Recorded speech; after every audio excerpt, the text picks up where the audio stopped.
Why, hello there.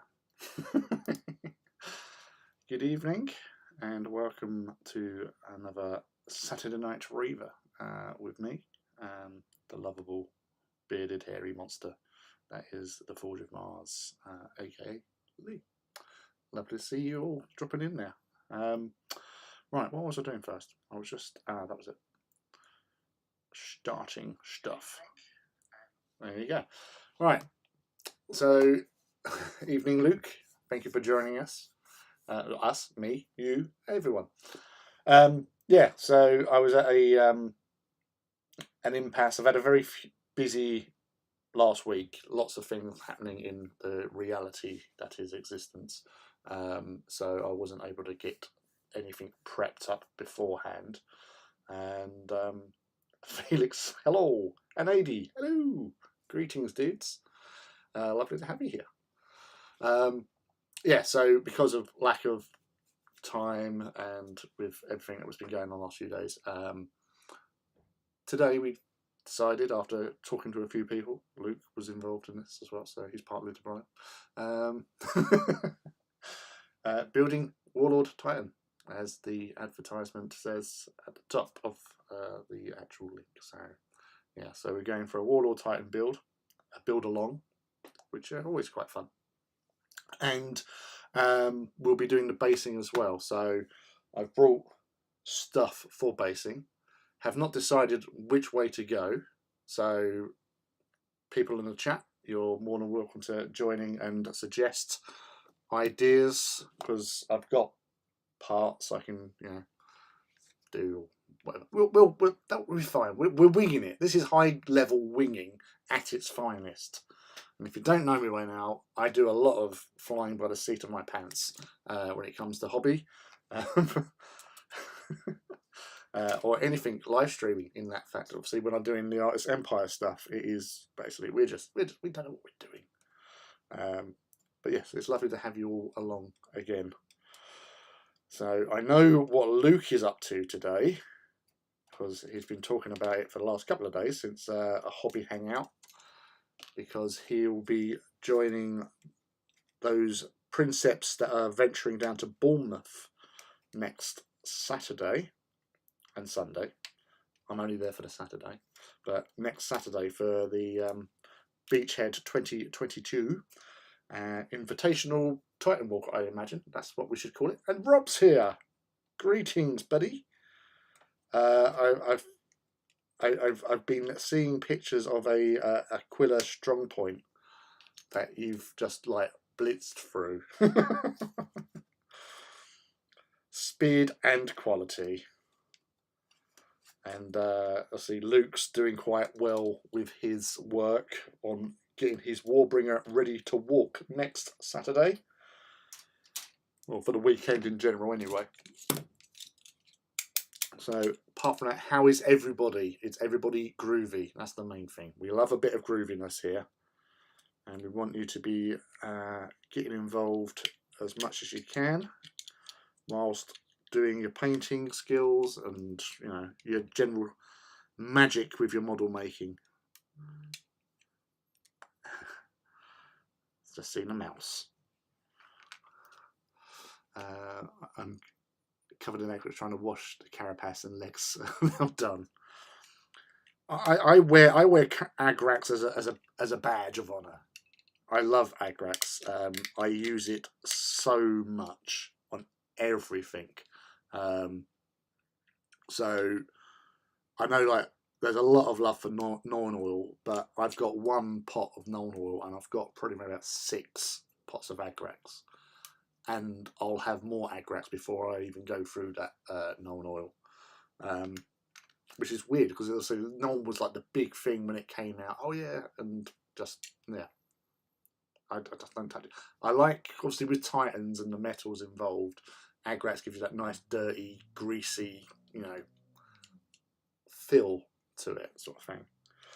With Norn oil, I would imagine it would give you, in a way, sort of more of a clean. It sounds weird because it's obviously black, but it gives it like a cleaner aspect to it, because obviously you're going to dry brush over it, and it looks a lot more sort of shadowed, whereas the Agrax gives you that dirty run off sort of look. There is the mouse. The mouse is in the house. And yep, see, she's still got the spanner next to her. So hopefully, if you don't mind, mouse, if you see any interlopers or bots, please assassinate them as the bot assassinator.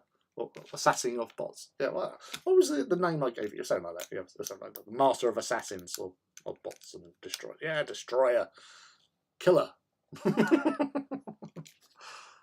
Doom mouse.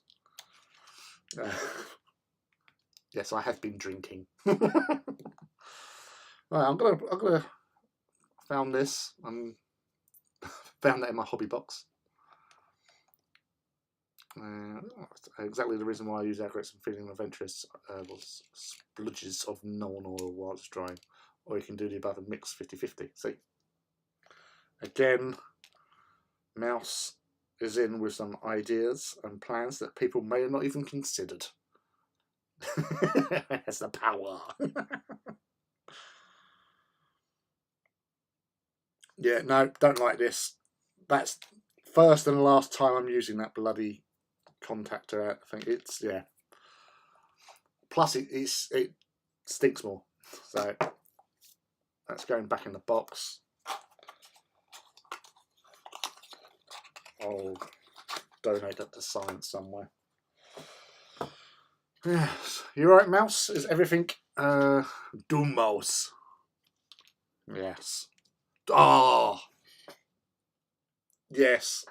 Doom mouse is now is also a math.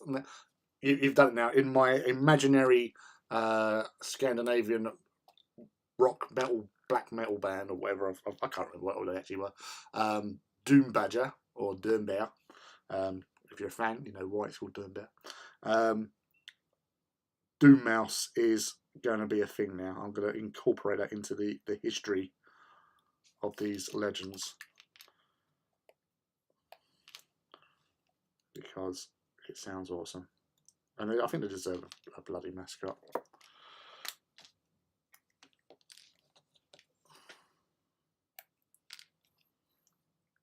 Change, but you're all right apart from that, people. Yeah, you're all good. Everyone funky donkey, honky donkey. That's better. I knew there was a reason why I used this stuff. I knew there was a reason because it works and not as wasteful as other stuff. I don't tend to use that much Agrax and Null anymore, to be honest with you. Oh, you've evolved, you sublimed, you've become more awesome with your hobby shenanigans.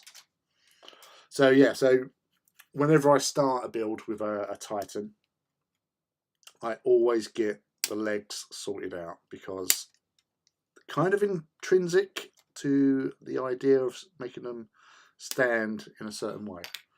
So I get all the bits ready. This is my process because then it helps with sorting out the feet positions and everything, especially when you start doing all the basing, which is then part of and where are we now? We've got to get these bits off. So the 5 plates or 5 sections of the endoskeleton.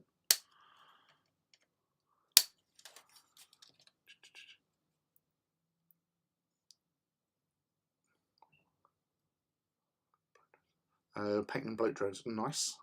Can't change nicks on stream. Oh, you can't change nick. Oh, all right, yeah.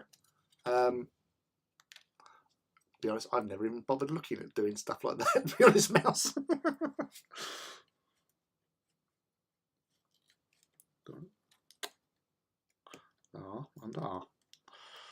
So again, when doing 5 plates and the hip joints, because I think we were talking about this last week. about Warlord hip plates, or the hip connectors. Put them to one side. Let's get the like the groin area, the crotch. Get that sorted out.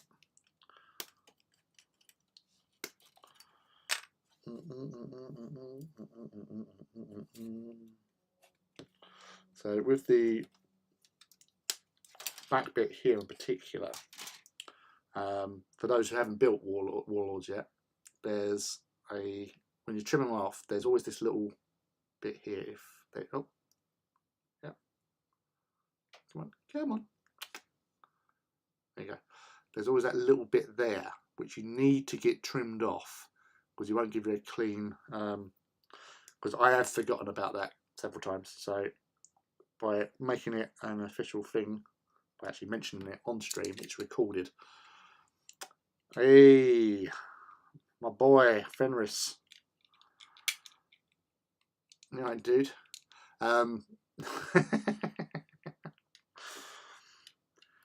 You got to tell people what you did to that that beast cat demon thingy of yours. I wish we could actually share photographs on here, because he sent me a message with it, and I literally like spat my drink out when I saw it.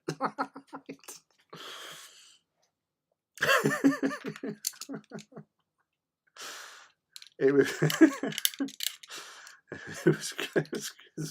was unexpected. It was unsolicited. Yeah, not with green steps. So basically, he's done a massive cock and balls underneath the loincloth. He's even put a ring through the end of it. That's it.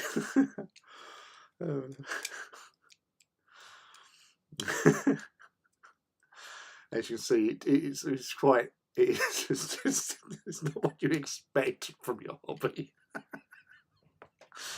But it was so well done. You have to give him credit for it. Oh, my jaws ache.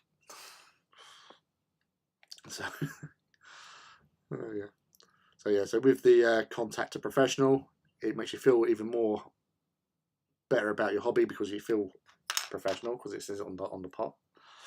Sophus, yeah, there, dude. Hope you're alright. How goes the Titan builds? I discovered that perhaps you already know I did my Reaver legs with armor panels first, then put the little armor and motivators on. Yeah.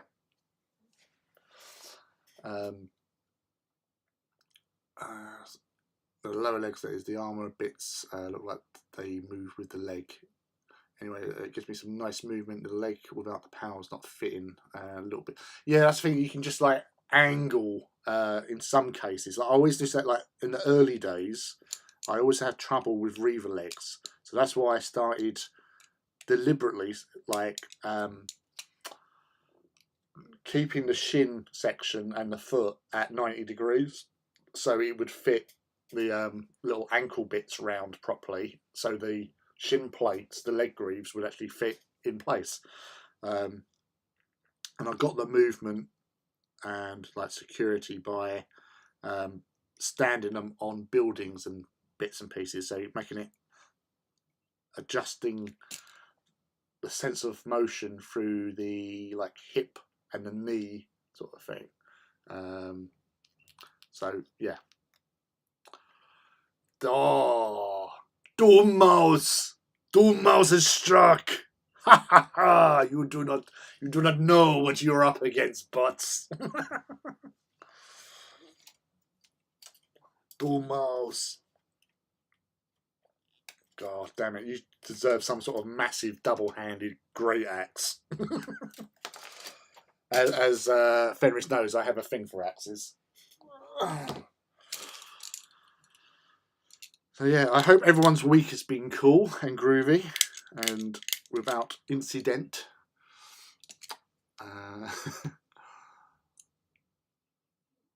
Turned out well, yes. Okay, thanks. Changed some 14mm for 20mm on the Reaver's waist. Right, paint to remove the 14s. Lesson learned. Yeah, that's the thing. It's always getting the right. Because I think I used 20mm on my Reavers and on my hounds. Yeah, for on the hip sections.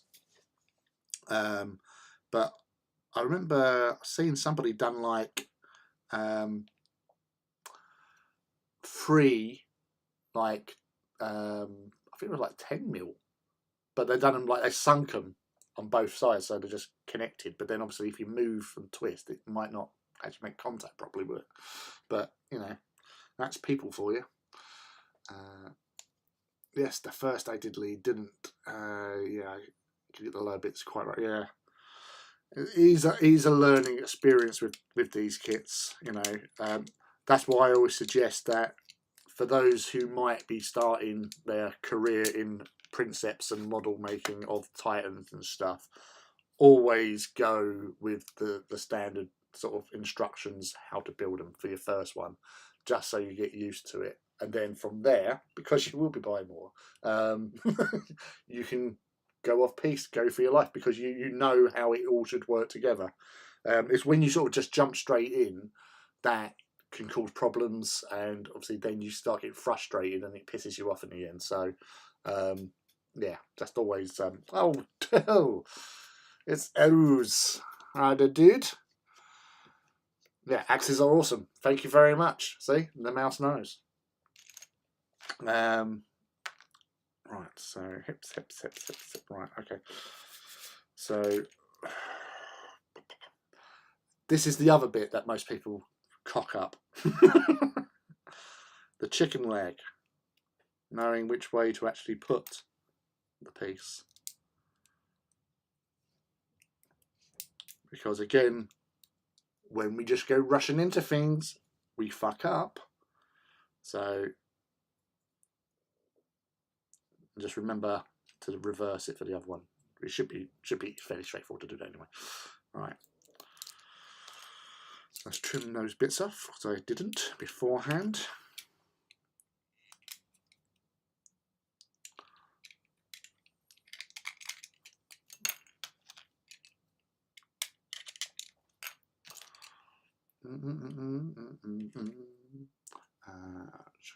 Yeah, magnets are.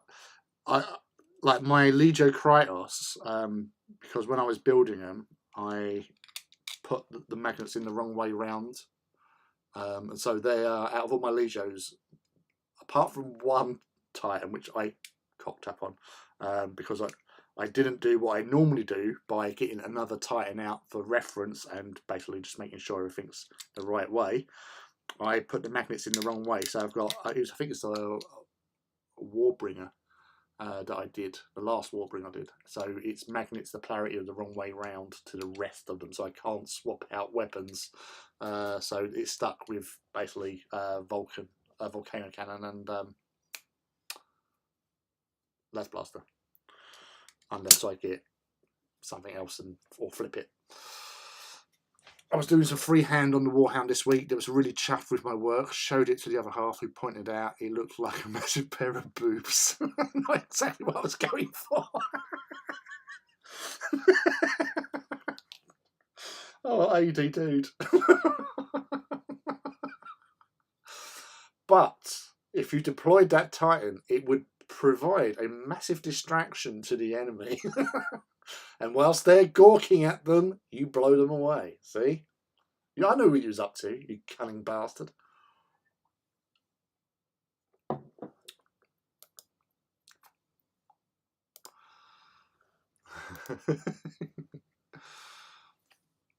Frankly, up late repainting the early house. Someone to correct it. Oh, dude.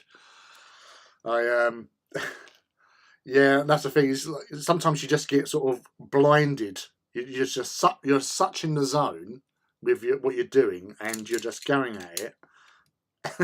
It's not until someone walks past and goes, "Is that a massive pair of tits on your Titan?" What? But I'm sure that with your epic level of awesome work that you've sorted it out and it's all groovy now. Boobs for the win, AD, yeah. I'm a bit sad I glued the Warbringer's weapons in because I forgot I had a Volkite for it. Now I need it. Again, we always get carried away with some things sometimes, don't we? So yeah, we learn from the mistakes. Just remember, just to put it to one side. Don't hate yourself about it. We're only human at the end of the day.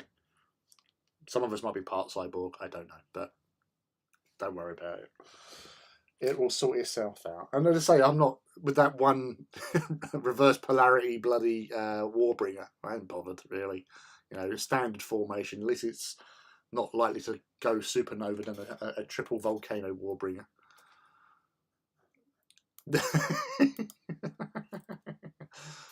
I put the tit in Titan.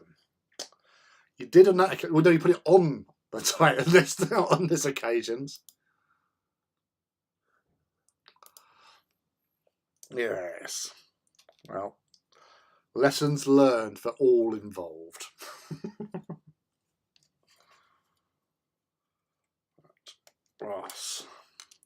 So these little bits as well, which are the sort of central parts of the thighs. Again, not referencing the rulebook instructions. There's an easy way to remember which side's which. So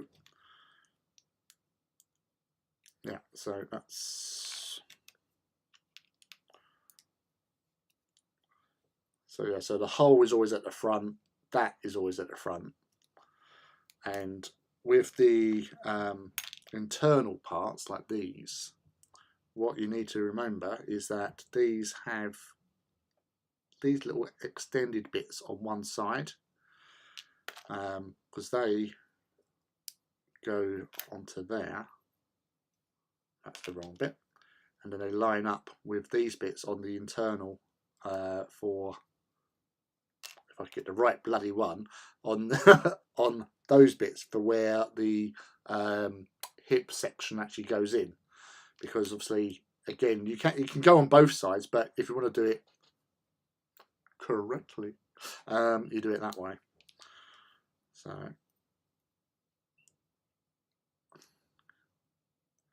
says correctly, as if I know what I'm bloody doing.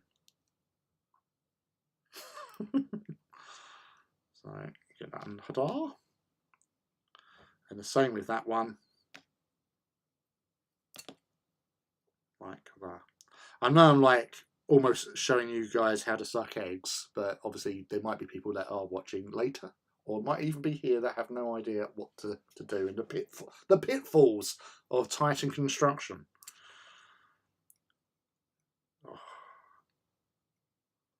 Sorcerers of Titan construction, yo. Yeah, I was singing before coming online. I tend to put on a YouTube mix as I'm sorting out all the bits and pieces on here, and obviously in my mix, because most people assume that I am generally rock, heavy metal, but I do like all types of music, and Cranberries on there came on with Linger, so I was singing along to that, and then it went into Natalie Imbruglia with Torn. Yep, I'm singing along with that. And then from there it went on to Chad Kroger with Hero. So yeah, I thought fuck it, we'd go along with that as well. In my head, yes. Oh Lord, what I've done a diorama of a tiny Titan suckling off his mouth. What's your leader? A titmice. Which sides which I literally marked them sides, etc., with per marker left and right. Well, sometimes some of the kits actually help you, because I did mention about on the Warbringer on their sort of foot ankle stanchions that they've actually got the letters inside, like so it says like outside right, and outside left, inside right, and all that sort of stuff. And it took. I built one or two already, and you're always like checking the thing. But as soon as you're like, oh right, there you go, dunk. And as long as you know which is your left foot and which is your right foot, you're fine. It's probably muscle memory for you at this point. I just washed my aggregate brush in my fucking teeth. Yes! I salute you. We've all done it. We've all been there.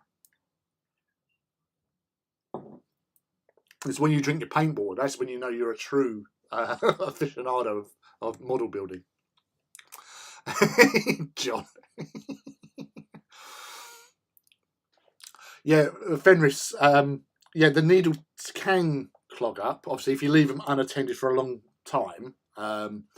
But as you might just see there by the blackening on that, I use a lighter.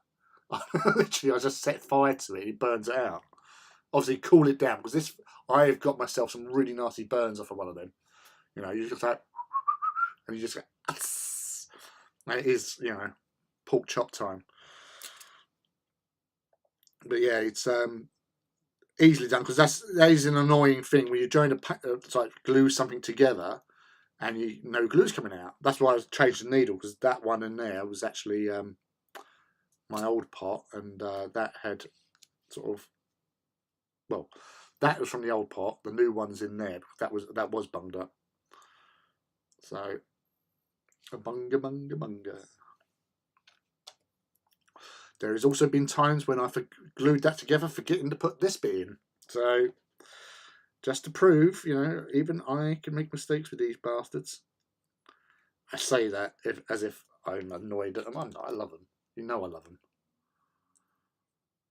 All right. See, yeah, John in the chat texted me Thursday night. He says, don't suppose you've got a spare part 10, you know, the part of the Warlord Titan's leg. No, I used them all. I have used them all now. I have no spare parts of legs now, John. Don't ask. But luckily you found them, so it was all right. Right, so yes, so just making sure, paranoia, just making sure the legs are fine. So as I was saying last week, with the hip sections, just cut them and flick them all over the place. That's fine. It works perfectly. And where's the other bit? Part 19.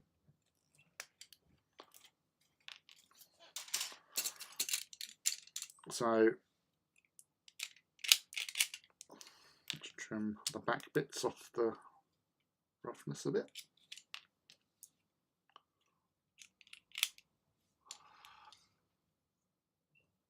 I never drank it either.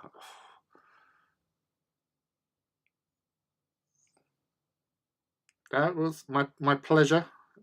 That's as we've already said many a times on this very channel. You know, everyone in here, you know, we're all hobbyists of great renown, and sometimes, you know, Rob will say something, oh, should we try this? Or Mouse will say, oh, I'd do it this way.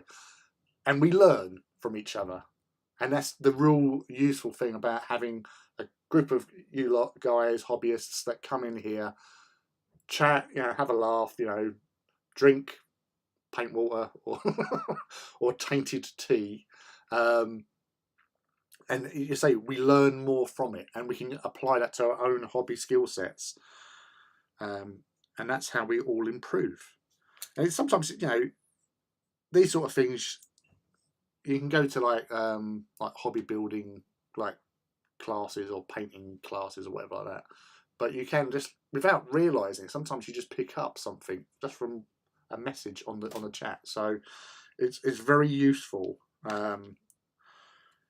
Sort of like, I would say like Google hobby. Because everybody has their own ways and methods of doing things, and sometimes those methods can help in a particular circumstance when somebody's trying to do something, and we learn from that and we evolve. anything down, check your box of Lego for part 10. I put the old guitar string down. High E string fits perfectly to unblock those Rebel glues. Save those old strings. So again, if you have guitars, that's what you do. Right, so again, hip sections, because these can be frustrating little bastards as well. So what I learned after building several is to glue that part in first, because sometimes you put those little, the sort of H section, or not H section, the little U sections in, and you go to put it on and you put them the wrong way, so you've got to try and rip them out, sort of thing. But if you put that in first and then find the corresponding bit to fit in there, simples, you know. It's just little bits like that that make it a lot easier and a lot less stressful when you're doing these sort of things. So just plonk that in, because this ain't going to go anywhere else anyway, so it's not a moving part. And then there's these little bastard bits, so them.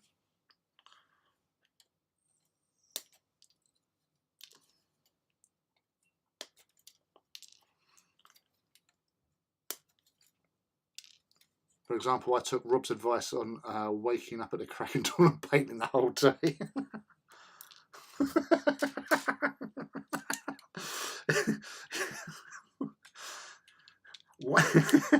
Hey, Luke, why don't you not sleep? No sleep till completion. That was the B-side of the Beastie Boys epic debut single.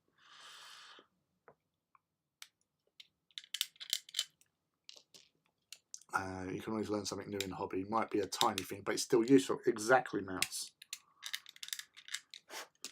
And say, like, I probably in the past was probably a little bit like, oh well, I know better, but sometimes I don't. And I've just learned to shut up, listen. Like, you know, it's not as if it's like, no, you got to do it this way. You can do it whatever you want, but sometimes you can learn something from other people, and you not even considered it, and it goes to help with your hobby and make it a little bit easier. So yeah, so bonk. Now, as you can see, that's the wrong one. It doesn't fit. So because I put extra glue there, spin it around. Job done. I would like to say I did that deliberately, but I didn't. That was a complete fuck up. And voila. Make things simple for yourselves.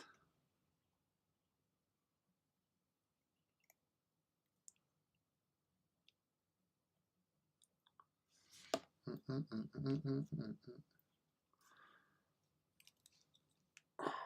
that. Get in, he says. Dar and dar.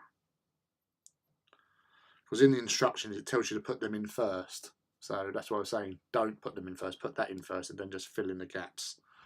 Just makes it so much easier for you to actually get that in place. So, yes. So that's the legs, the hips, and that done. Chicken. There is obviously these little bits here. Now, with the bits that go in here, the little end section, sorry, these little bits, I tend to leave that until I've actually sorted the stance out, because I always like them having the sort of being level facing the way it should go, if you know what I mean. And remember, that's the front. That's the front. So yeah, that's good. Right, so what do we reckon on base? Are we doing rubble building? Well, we'd be rubble on there anyway, but are we going to go for a Titan on the base for it to stand on, which we do a lot? Well, I say I do. Shit, beer down. What we got? As I say, I brought me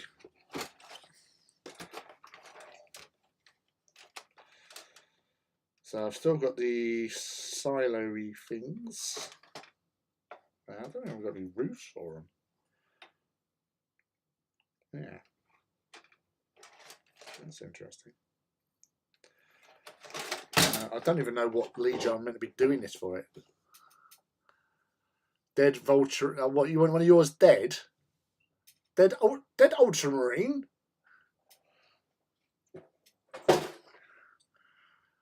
You're being dark. But then again, have I got a Vulture? I might have a dead Vulture. I think I did. I'm just going to check now. Hold on. Because I listed what ones I've done that are dead on bases. So I can keep a record of which ones I've killed. Yeah, I've done a Vulturum. Can't remember what Titan I put it on. So, yeah, but oh, damn it! Hold on, I've just got to check which Legio. So at the moment, Warlord wise, right. So like Kratos are sorted, Volcanum sorted. So Ozzydax has only got 2 Warlords. Demesium only has 2 Warlords. Fortidus only has 1 Warlord. So out of those 3, what do people fancy this Warlord to be? So we've got 1 Loyalist with the orange and white of Fortidus. You've got 1 which will take it to 3 for both Demesium and Ozzydax. So Ozzydax are the blue and white, and Demesium are the purple and white. So it's basically all the ones that are 2-tone. Wow, there's a lot of hatred for the Ultramarines today. Oh my god! Make a trench section out of sprues. Ooh. Ooh. And fill the trenches with dead Ultramarines.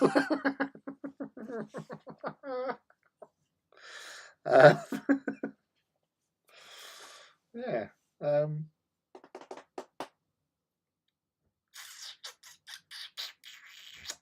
That does sound actually quite interesting.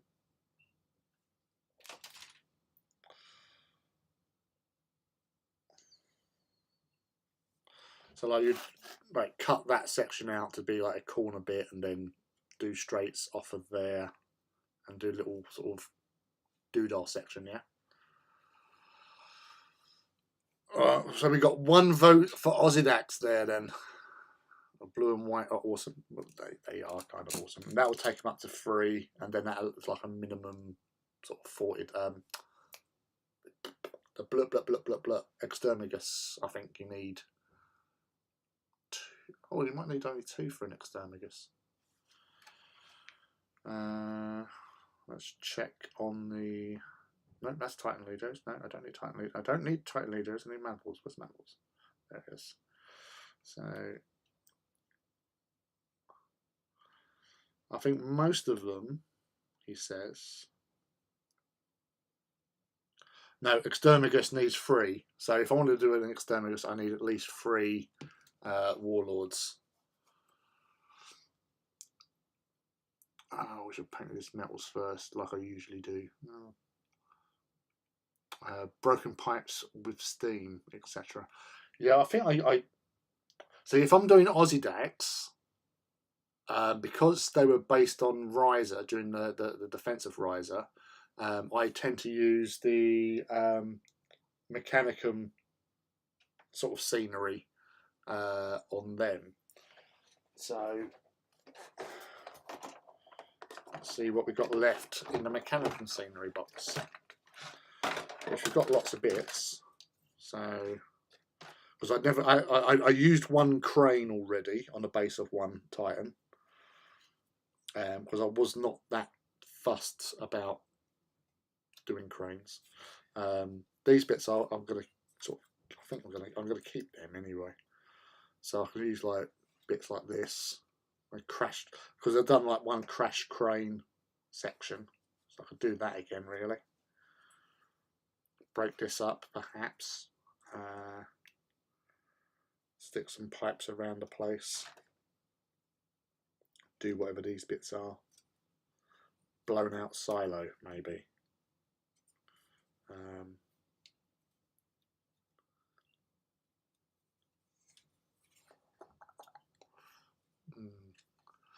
Yeah, I used all the Promethean pipes on all the other Odidax engines because I was purely using, like with my Demisium Titans, you know those like ruined buildings which I got from like the old Epic Titan Legions box set. I used them all on Demisium. No other Titan Legio has those particular things because I was tying it into their homeworld type thing.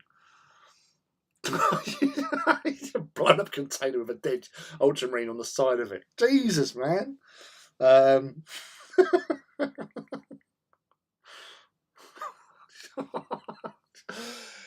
Yeah, you lot are just so cold-hearted towards the boys in blue. But then the boys in blue weren't on Riser. So I don't think there was any Astartes on there. Yeah, I was just thinking that, Rob. I say you got all these bits and pieces here, like these bits here, those bitty bits there, and these bits. So, but say you don't want to go too high because the Warlord's going to be so much of it covering the base. You've got to be careful with them because if you go too high, then you won't be able to put the weapons in. A broken silo is good. Add some straw, a couple of cut chews, and make makeshift pots. See, there you go. As I'm looking around like a magpie, just going, is there anything here I can use to cut up the pipes? Well, kind of. I've got these. I could use these. I could put them on the floor and stuff. So, right. Let's get.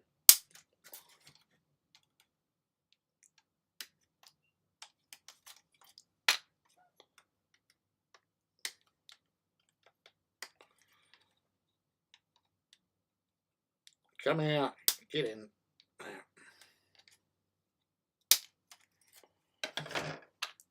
Right, so.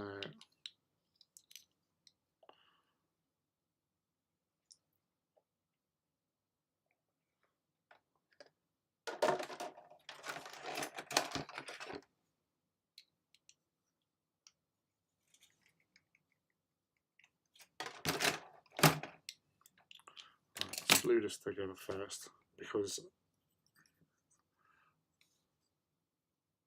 I'm making a right fucking mess when I cut them up. Right, so I'm just going to grab a beer quick.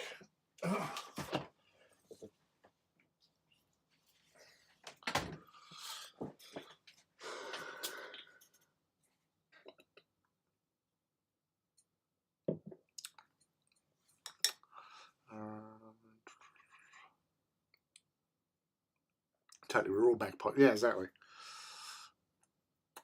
If it's riser base, could be lighter, so it looks like it's taken plasma damage and it's melted away. Yeah, but I always like the thing that the idea that is something's hit it and it's blown out, sort of thing. So I do a lot of sort of like bending of the actual bits. I kind of regret now sticking it together because I could have used the clippers, it'd be quicker. But I could, let's see.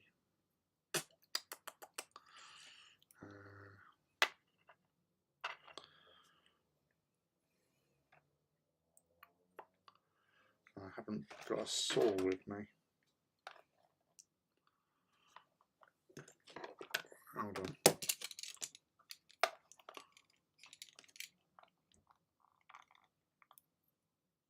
Don't try this at home, kids.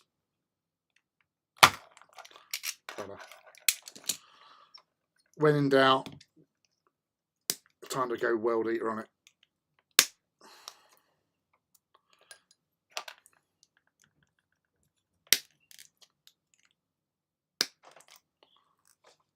Twist that fucker. There you go.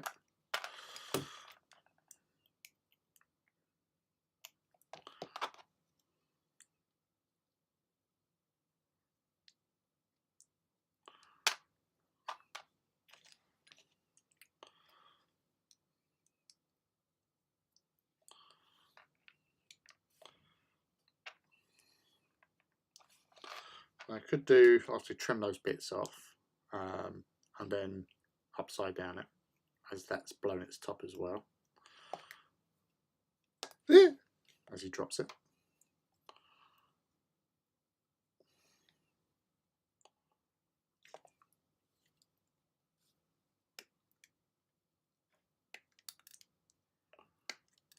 Save those bits for rubble. Oh, it attacks me.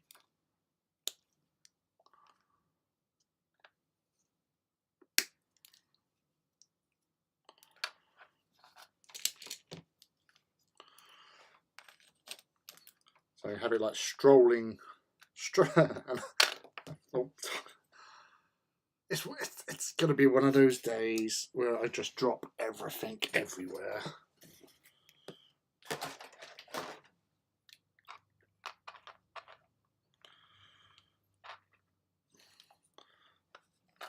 Let's put those bits out of the way first.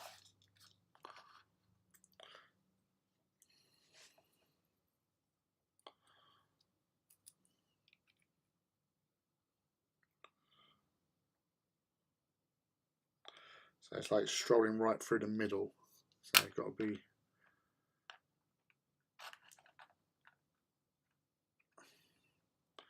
Now, do I want it sort of feet up on something, or just literally just have that?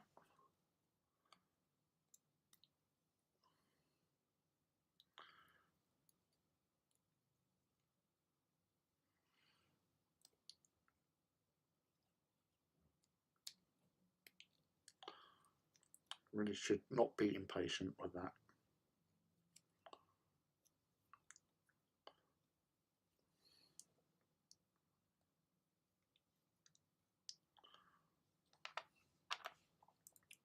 Warlord stilts, yeah. I'm going to catch up with what you guys do. So sorry, I've been distracted by bloody these things. Tactile Shiny is Sprue. My bits box is 2 large Titan boxes these days. I don't want to talk about bits that really go through mine. I've tried sorting mine out a few times, never find anything after.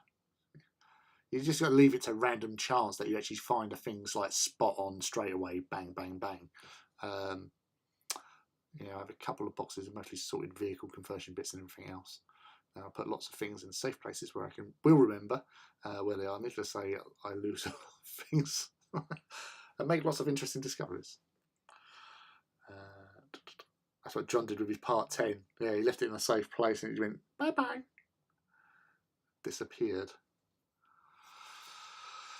I want to do a time where it's pissed off and kicks like a Coke bottle.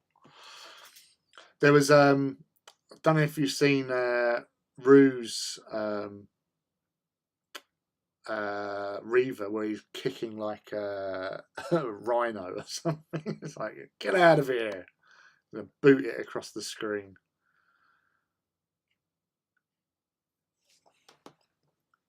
Get out of here, dude. So,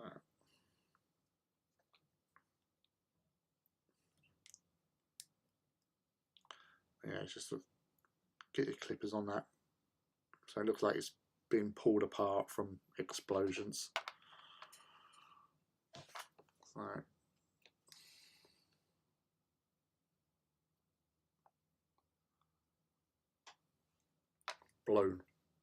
blown its top, quite literally.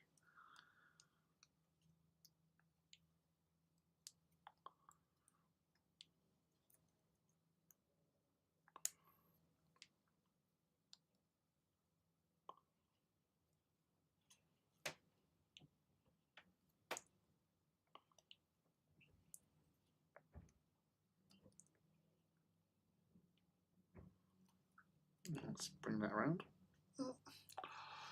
Some Banebraid bits in, but it turns out they're all speed freeze terrain.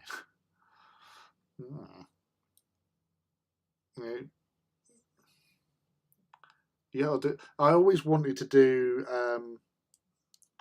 like an ode to King Kong and have a Reaver climbing up the side of the scenery, but I just can't justify it for myself. So that's there.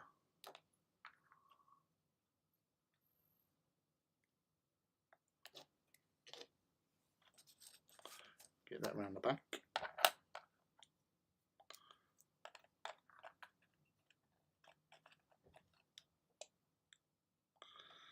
So just to get a basic idea of what the feck I'm doing.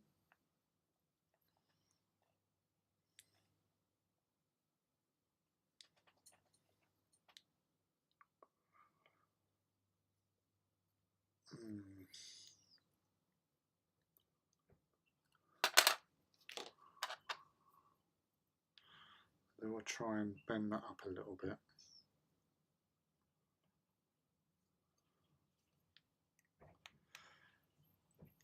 He's going for it. The boy is being let loose. He's being dangerous now.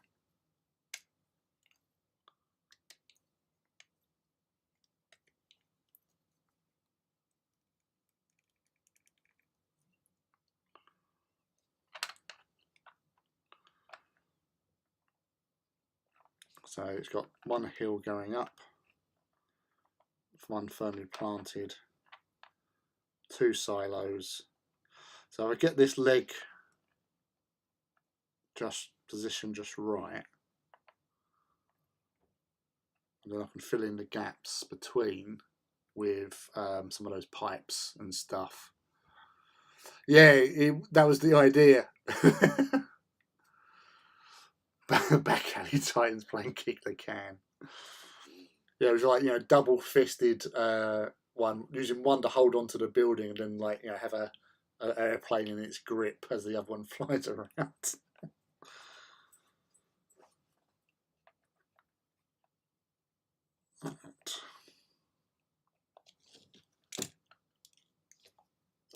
More hobby fuel.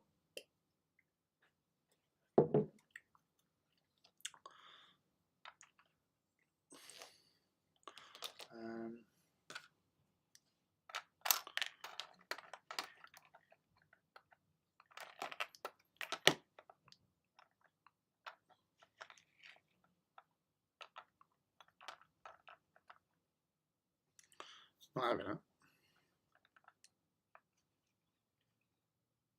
That's better.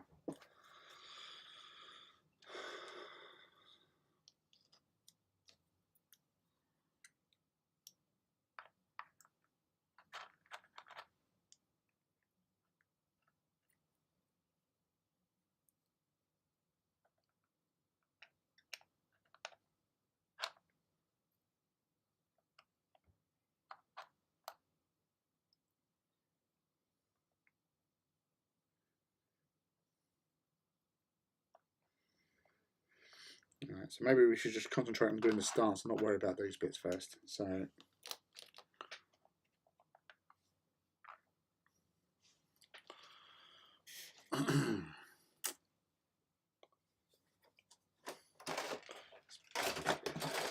always remember to clear your workspace so you know what is where and what the hell you were doing. Right, get them off. Let's get the ankle section sorted as well. And the part 7s. That's what I like about the Warlord ones, is that they're in one piece, whereas the Reaver ones, you've got all the multi-parts. So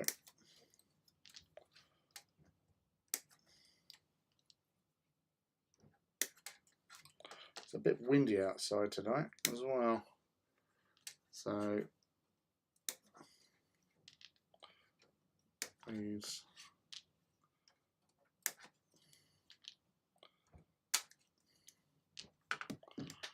Right.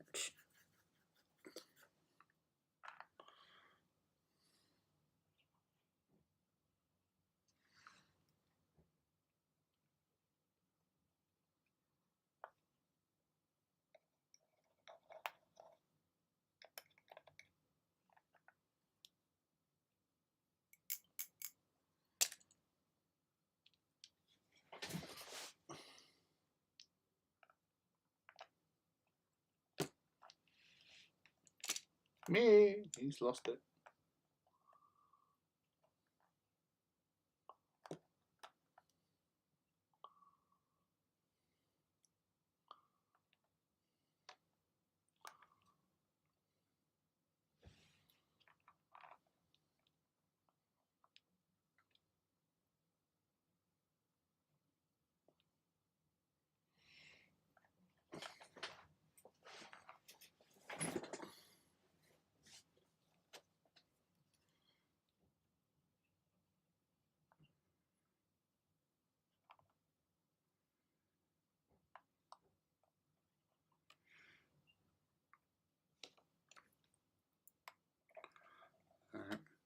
Yeah, sorry, I'm being a little bit yes. Focusing. Focus on what you're doing, young one.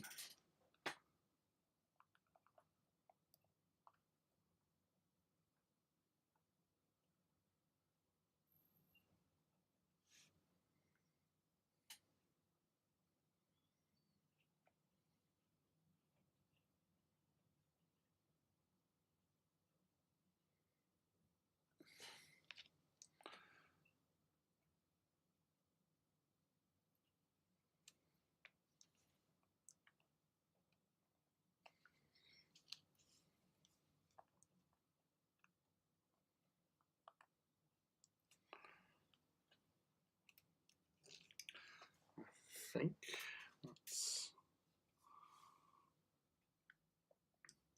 okay.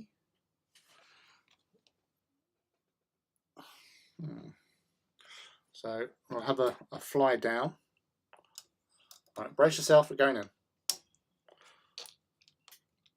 So I shall use the portable one. There we go.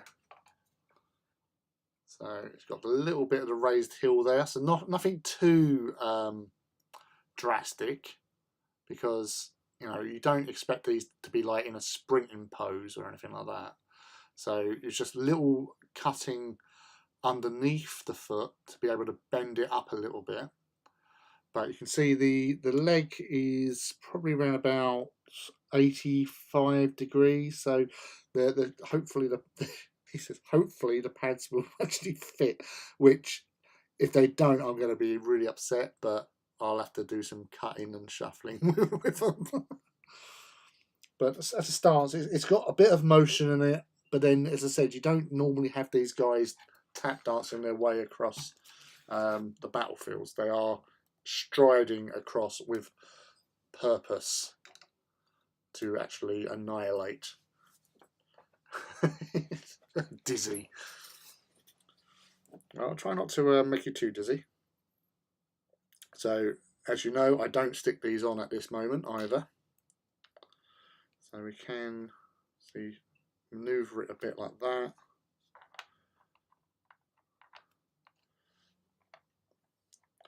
So I've done this something similar before, where I've got like two items and connect them with the tubes between the two.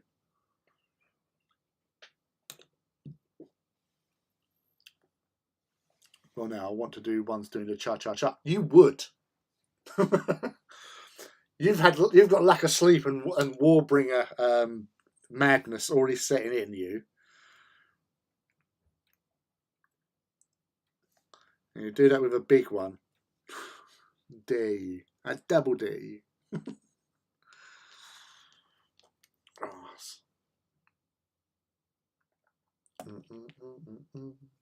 that away again.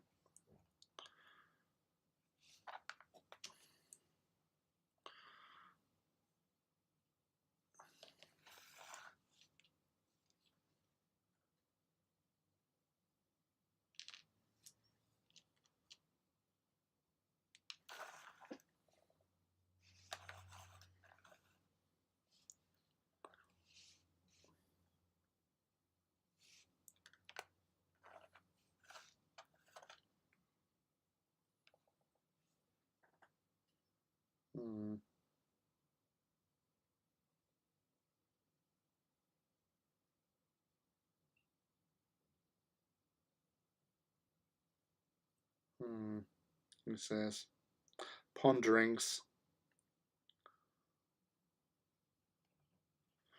Alright, let's just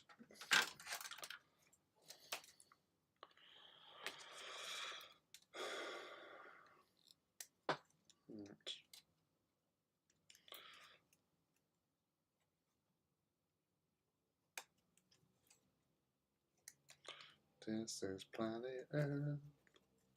You're talking planet Earth.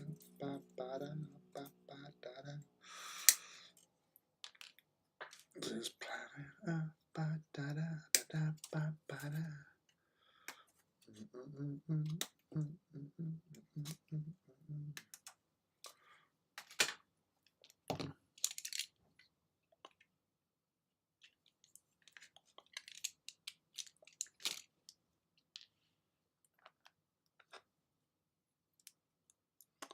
And would that fit over?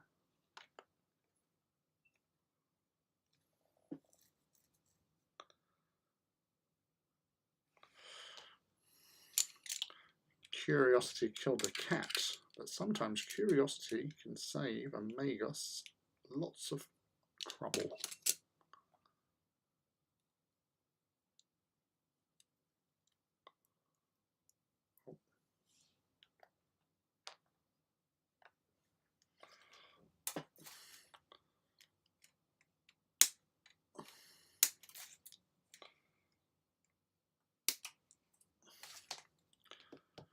He says save some trouble.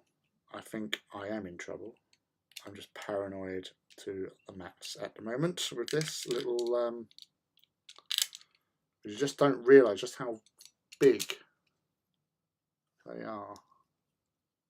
Oh no, he don't. He's all right. Everything's kosher. It's groovy. Woohoo! Yes. No cutting required there. I tell you. Thank fuck for that.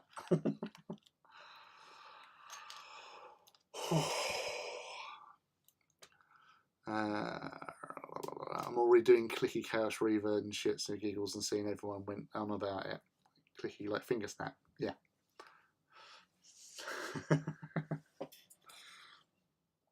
Arse.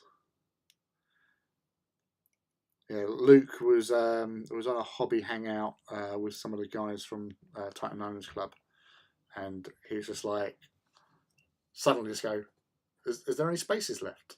What? It's like the walk's next week. He's like, give me the details. Blah, blah, blah, blah. And like booked his hotel next morning, and he's going. Cinderella will go to the ball.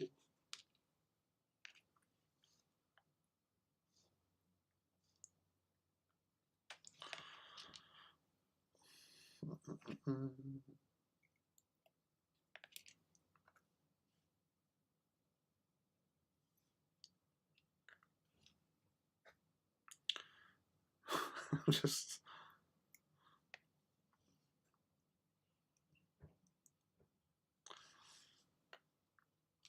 yeah, I've seen like sometimes when people were trying to get like a really like dynamic stance on their engines, and they just overcook it somewhat. But that, where is that? Not standing straight. That's better. That is a mission towards.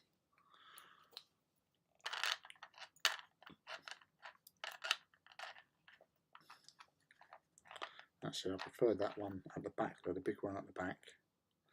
Because you can't go too high, as I was saying. If you go too high with the scenery, then it's going to cause problems when you're trying to put weapons on. Because I found it with one of my Demisium Titans, Demisium Warlord, because of the angle of its pose and the height of the building, I literally had to try and squeeze its Volkite cannon in. Because obviously Volkites are quite low hung and thick.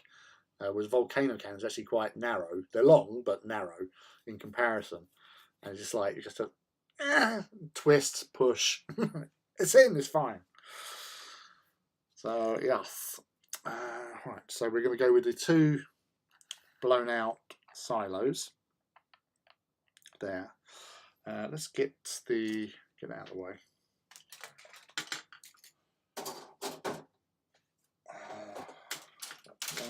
Get this other bits back.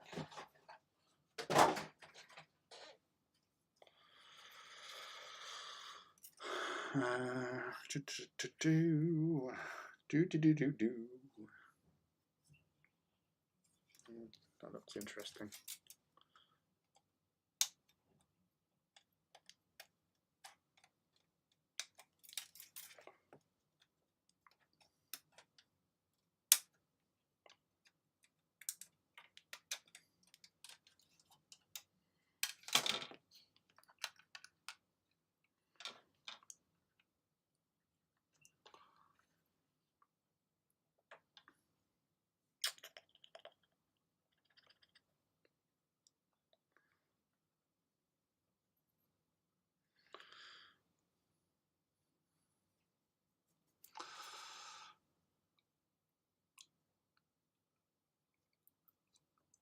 I have a spare Warlord claw, so she can snap 2. Apparently, I need more Titans, even though I have more Titans. Yeah, mouse. Newsflash: you need more Titans. I have been at the receiving end of Robert's Reavers a few times now. They are frightening when they get close. Yeah, the maulers are quite intimidating. That's why I last year I got to play my Legion Ozzydax versus Martin Strickfast's Mortis. He had a 5 Reaver maniple, Corsair maniple, but they was all had close combat weapons. But one of them was a double fister, so well, a fist and chain fist, and that thing was just literally chasing, trying to get across the board, obviously. And as it was homing in on Enmity's Angel, my Reaver, I was basically just doing retrograde actions, reversing and going at angles, and like basically I'm going behind this building here, so you have to make it walk around, so it's wasting its movement, so you can't actually charge. And I made it chase it, and we're just like literally just shooting each other as it was heading towards me. And he did get a hit on me, but luckily I took out one of its weapons, so you're going to do like so much damage, because it was still nasty. Like Reaver on Reaver action is quite nasty, especially if they get a long charge. But he couldn't, so woo. Managed to kill it in the end. But it's just like, walk away, reverse, crank it in, bring it back. Oh, that's actually quite. I just found a little bit that's very handy. It says, as he almost loses it. So I can actually put that on there. So there you go. Nice, nice, nice, nice, nice, nice. I like that.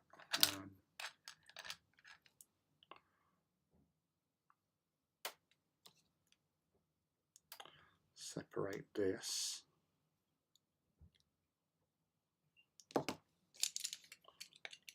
Right, this is definitely nothing you want to be doing. I'm doing this off just in case I do slip and kill myself.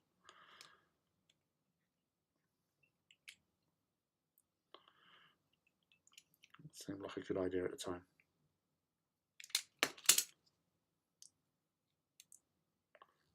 Suck it.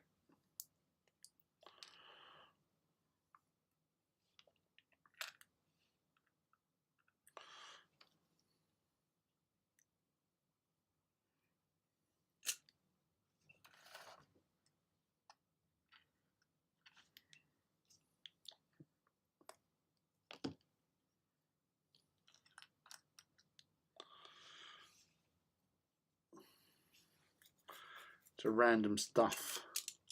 Retrograde advance. Tactical withdrawal, surely. No, it was totally retrograde. Just I actually learned that term from playing Starfleet Battles, because the Federation, as I was playing the mighty Klingon Empire, they always used to sort of like just slinger in reverse, keep us away from those overloaded disruptors that thing's coming at us with. It was a Starfleet tactic.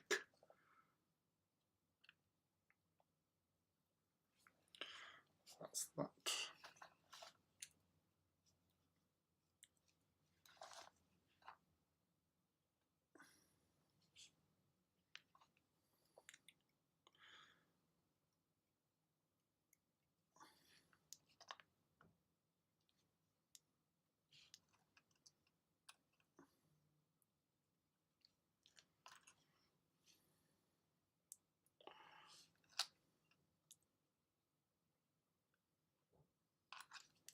Just cut that bit off, couldn't I?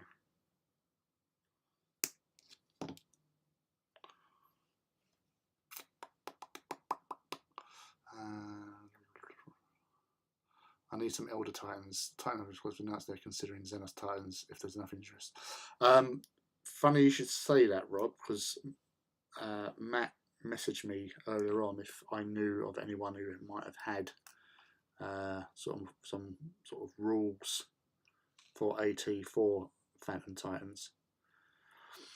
I suggested what they could do to keep it simple.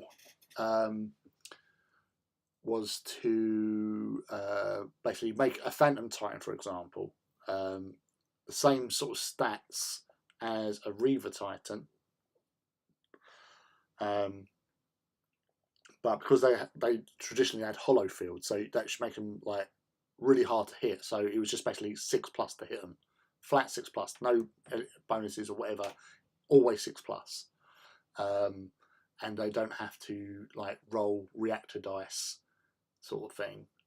So it's like if they want to push, I even said about don't even have to if they want to push for like movement, they don't have to spend a reactor on it, because Titans, Reaver Titan, well not Reaver, Revenant Titans and bloody Phantom Titans are these graceful bastards just strolling across, blowing the crap out of everyone. So yeah, no sort of reactor shenanigans for them. You wouldn't imagine them building something that has a tendency to blow up. Right, so those little bits that we cut off earlier, start slapping them on wherever you can, if you can.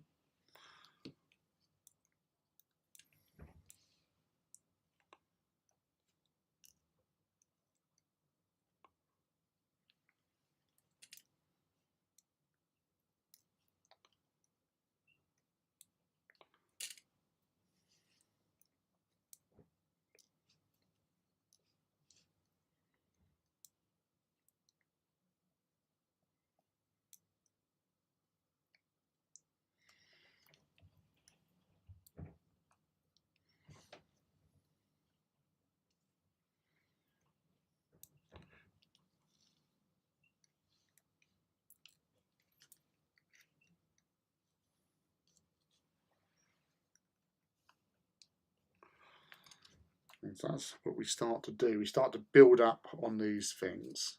I'd love to make a Gargant. I was listening to a podcast that I think it was Eye of Horus podcast, and what they're saying, like with Gargants, they should be like full of structure, so don't move that fast, full of structure. So it takes a lot to blow them down, and then you've got their sort of funky shield sort of stuff. So it was just one of those things that it takes a lot to kill them, but their weapons are going to be like really hard to shoot anyone because of the weapon skill type shenanigans. Yes.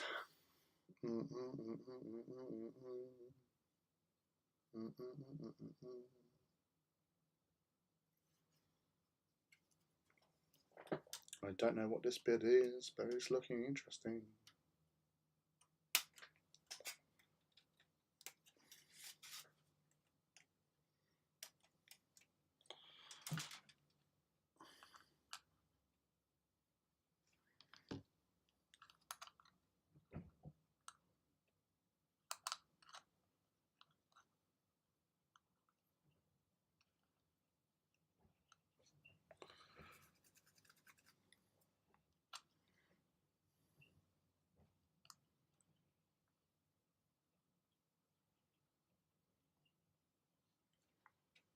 Oh, that was interesting. I'm going to use that.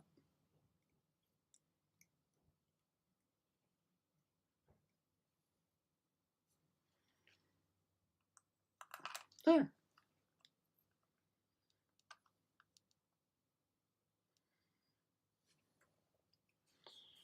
That does look interesting. Next large terrain piece will be a defense laser. I'm going to try and build it with the height of 4. Sorry. 4. Yes.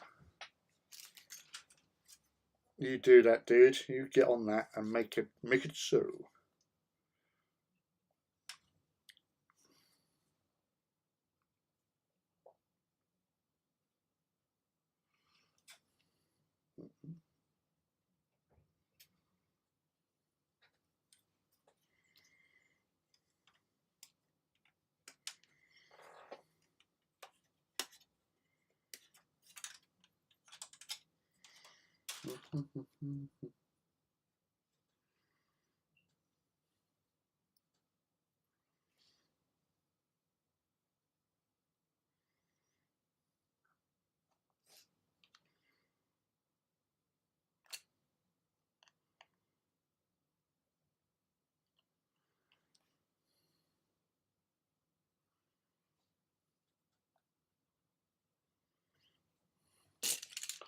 Yes, we go with that.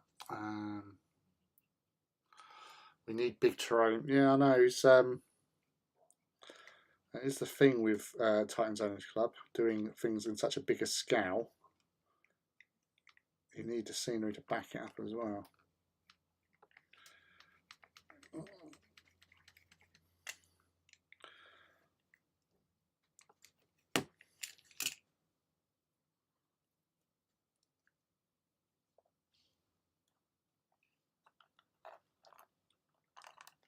Get out of the way.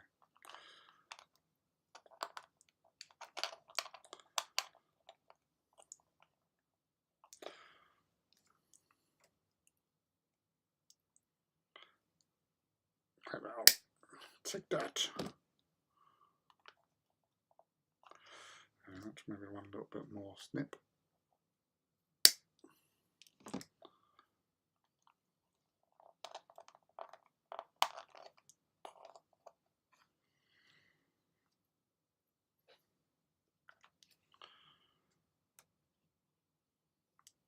Right, I'll take this bit off because I'll throw that down somewhere.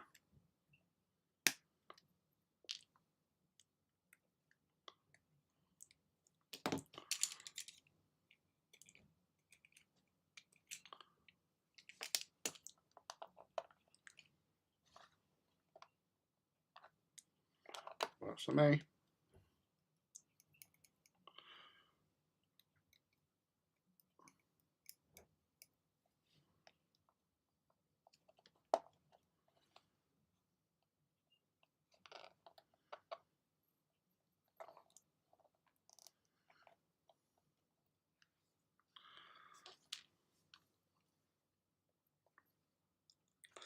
So it just worked out for the best as well, because now I can just stick that on there.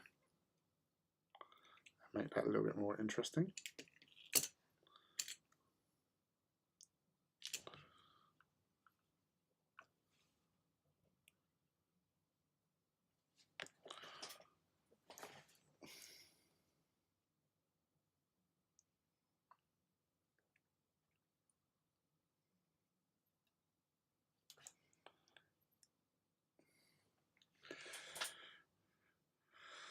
That does look interesting. It's really cool to see some containers and some ruins, but everything is tiny compared to Titans. I'm bringing my Solaria Titans, full Precept, Beneficial, and Asterius. A Fortress of Redemption, Converted Bastion. Nice. Okay, here's what you do. You get a 55-gallon drum, paint it up like a Mechanicum something, stick some PVC pipe on it, maybe some resin water coming out of it. It's like, I don't know, oil or whatever.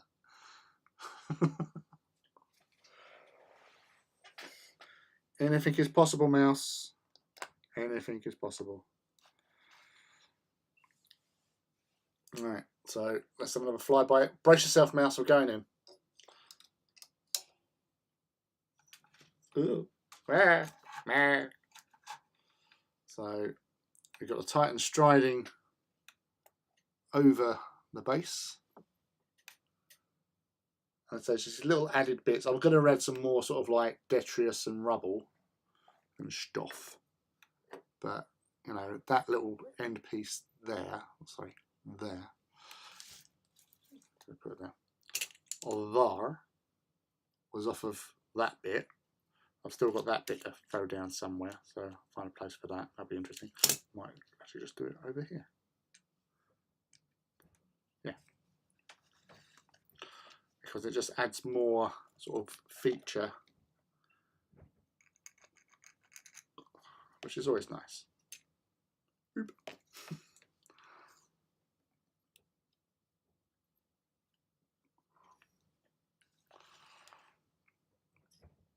Yes, that's you know, it's just using all these little bits of plastic as well, just chucking them in there as wherever, just to add a little bit more, because as the riser got absolutely battered during the invasion, you know, like the two major sort of forge cities got a lot of bit of a hammering.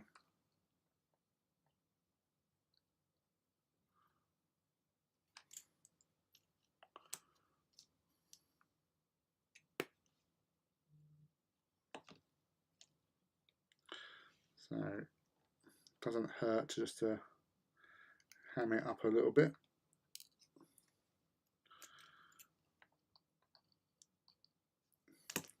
By adding these extra bits and pieces.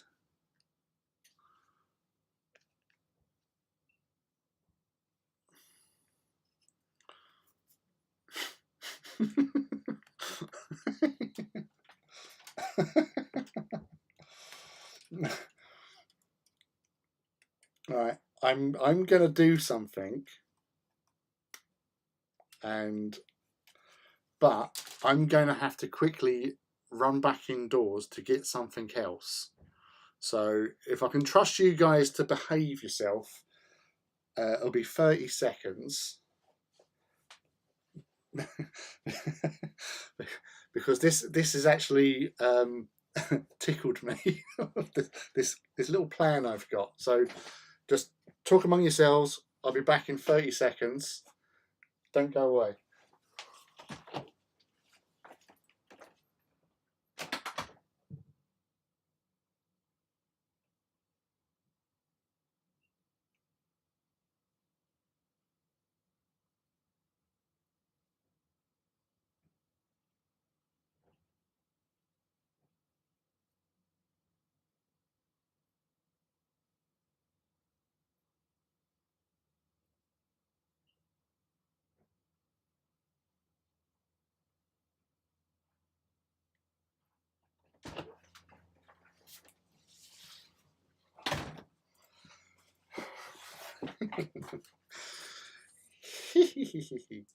Hey, party. What do you mean party?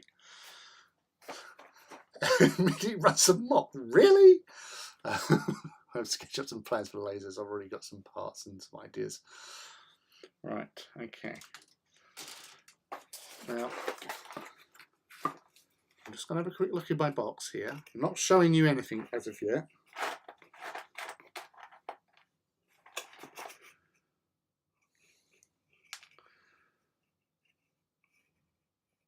I think this might be a little bit. Oh no, it might not be. So.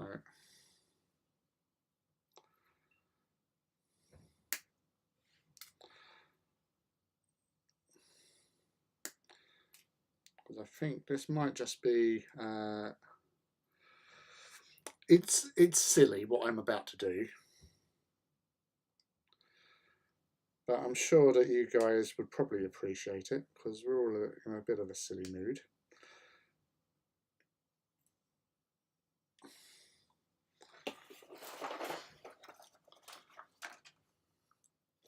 Right, because I was just looking at I was just looking at the sprues with the Mechanicum stuff, and something.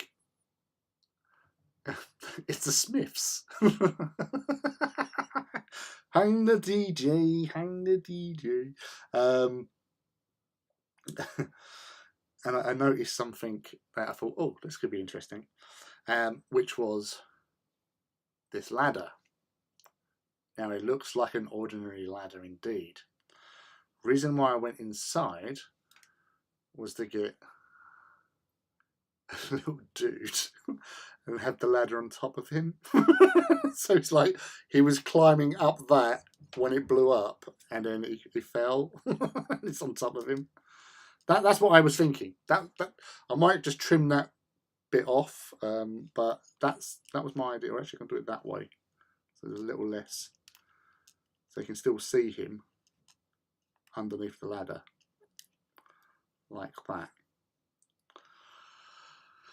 So you can just see him there. Obviously, you will see him better once painted, but that's the story. He was climbing the ladder, it blew apart, and he ended up on the floor like that. So I think, is that acceptable to the assembled audience?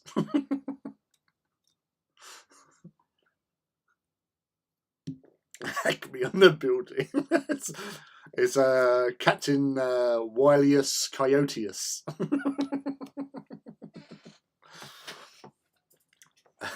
Of the Lunar Wolves.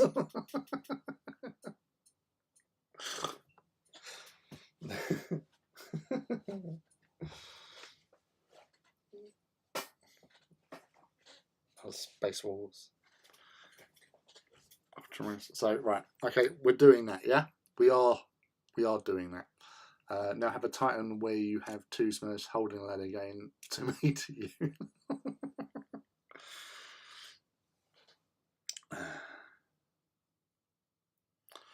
Yeah, okay, we are doing this. So, right.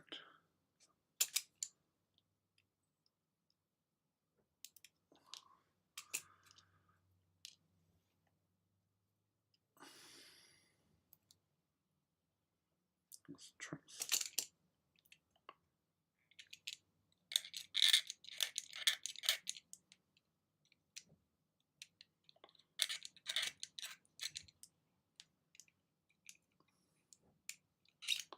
Also stealing. Steal away, mouse. Steal away. Right. So, because what I'm gonna do, because I'm a lazy fecker, I'm gonna stick him in place now, because I'll just paint over the ladder with the whatever colour I decide upon, and then just paint over the ladder, because that'd be the easiest thing to do, to be honest with you, because I'm not in for fucking like doing super details on this thing. It's just a token deck marine underneath the ladder. Such was the explosive rate of the thing. It just the ladder held like Caddy, like the Imperial Guard. The ladder held. It was the rest of the building that didn't. Right, the plan is put enough texture stuff and ghibli bits so no one notices the ghibli bits, and then they aren't painted on this stupid bloke train. Yeah, we don't know. We don't know what you're talking about. We're not going to know that there's ghibli bits, and all that sort of stuff. So you'll be fine. We won't look too hard.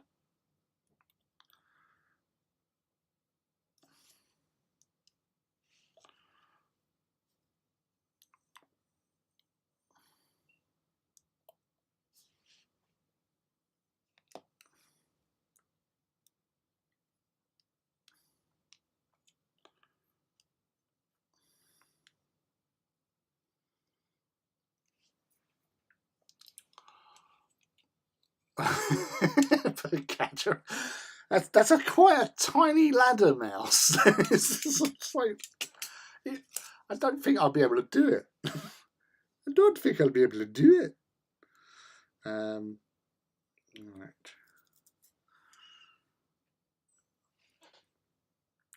Right. Now, what do I need now? It says.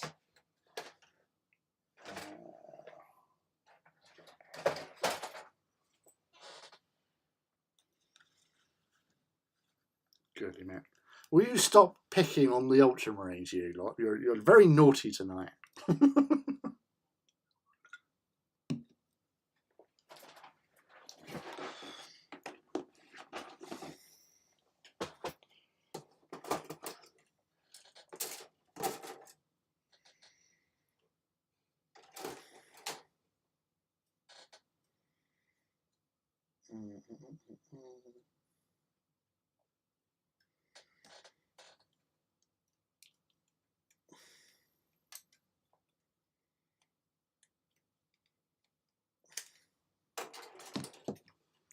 Right.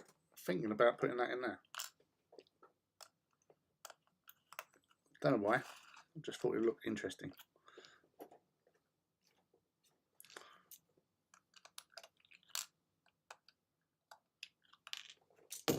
Yeah.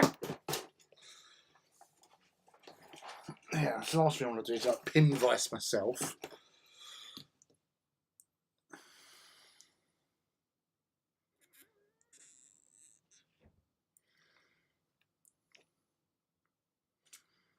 That's the plan, I'm sticking with it.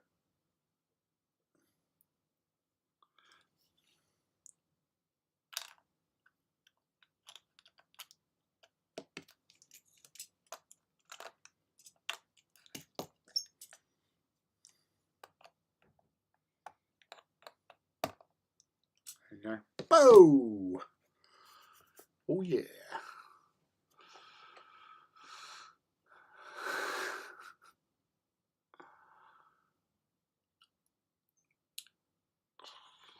I doubt I'll find one cheap. I might just get a bigger than a Warby Carapace gun.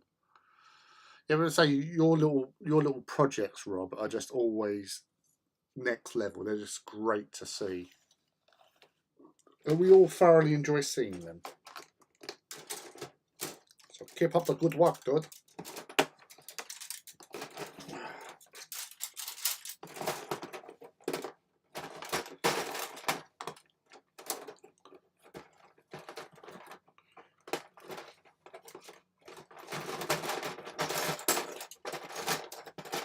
That's what I need. One of them. Where's that other box?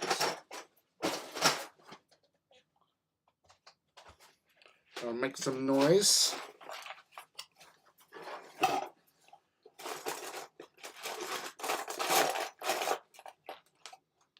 One of them.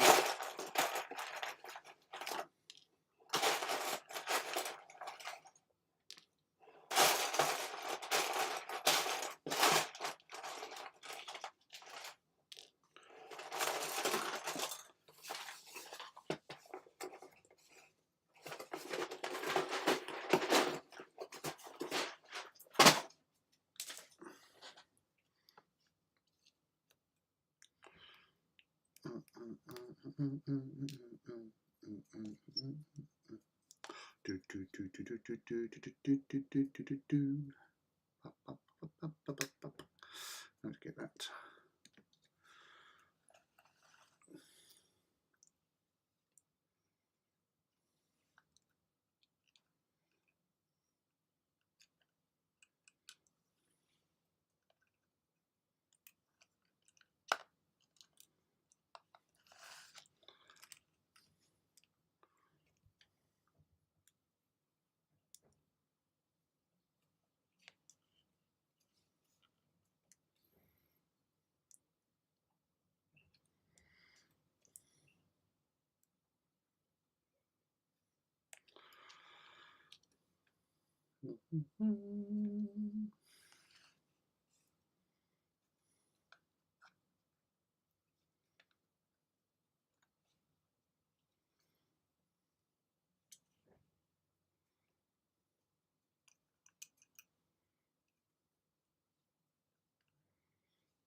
just gluing random shit all over the place.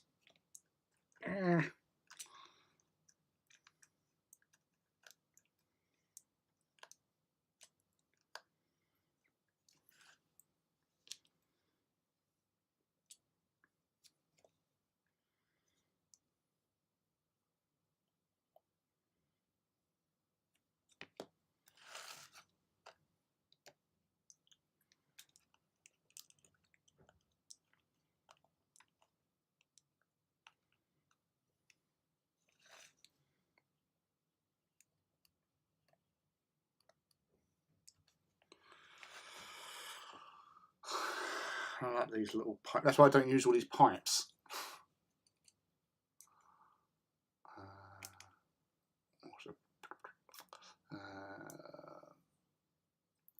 Or have one of the Titan's feet up with the marine on it so it looks like it's stepped in shit.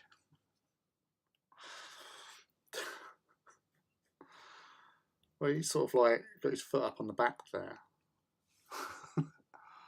We've all done it. The rite of passage, suiting your fingers together. Yes. Hey there, Andy Gizmo. Welcome to the stream, dude. Basically copying the one from the Apocalypse book. So, again, we all help out each other here. Get in place. Swine bag.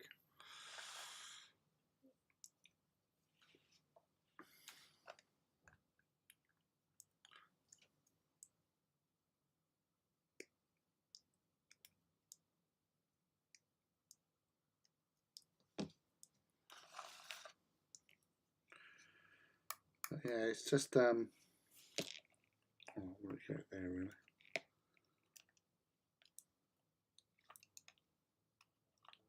No, get over there, you silly sausage. No, no, there. Should have brought some tweezers in with me. Never mind.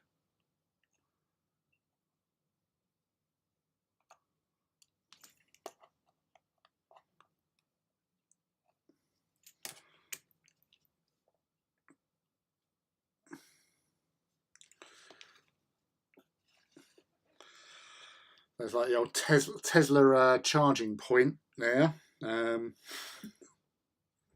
Dude. Dead dude.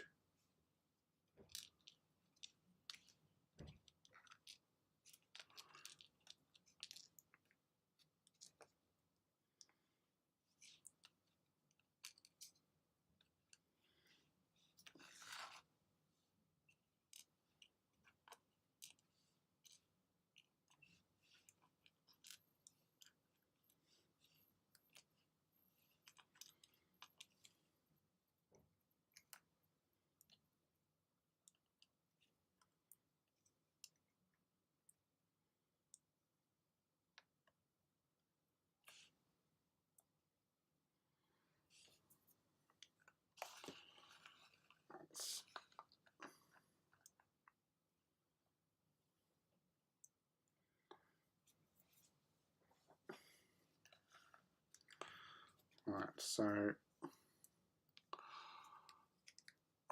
that's good. This is all good. Everything is going exactly to plan.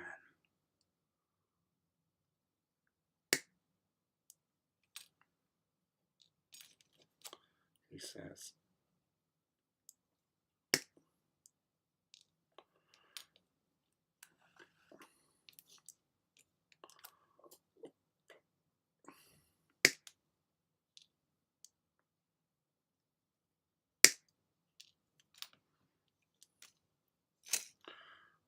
Right, so some of you know this is how I sort of position stuff by putting a large bit like that there. And to try and hide the fact that I've done that deliberately,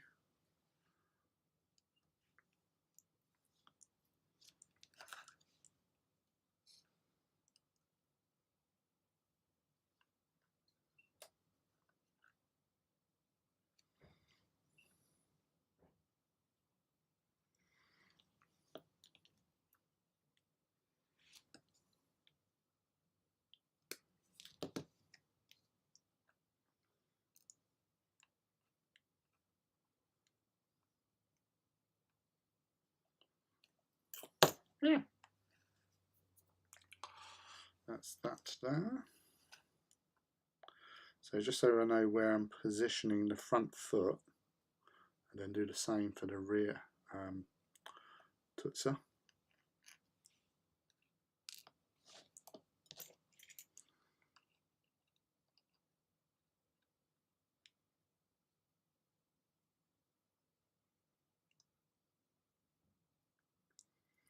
I like doing it slightly off center because then it makes it easier to stick the extra bit up there. Hey, good evening, Chimera. How are you on this fine or windy, depends where you are really, Saturday evening? Glad that you could join us. What are you up to today? Hobbying? Wise? Anything interesting on your workbench?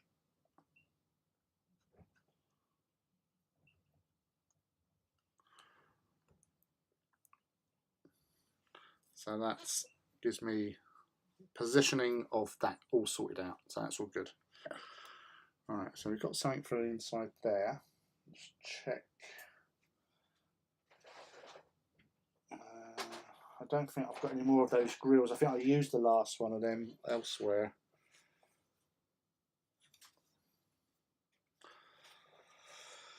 But as always, this boy has got a plan. I'm going to try using this bit of waste on the actual sprue. Let's see if that should sit in there actually.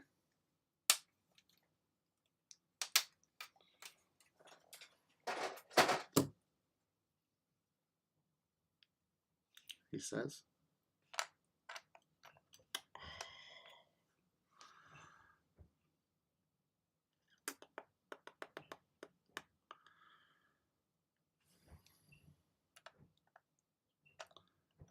Well, it fits.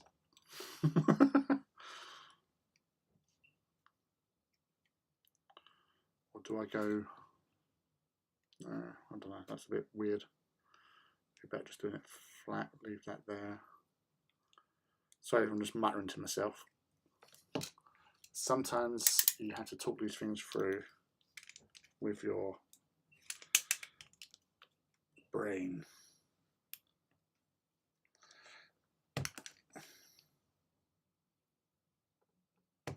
Oh, it cuts like ham.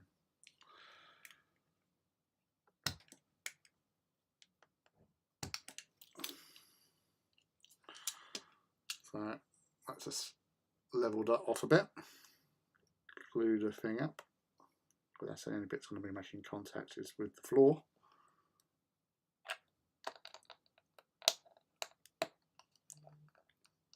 Bingo bango. That's in there. So it just adds a little bit extra featuring to that really. And stick some of that spruenage in there so it looks like a little bit of detritus, I suppose. Graphite on the floor.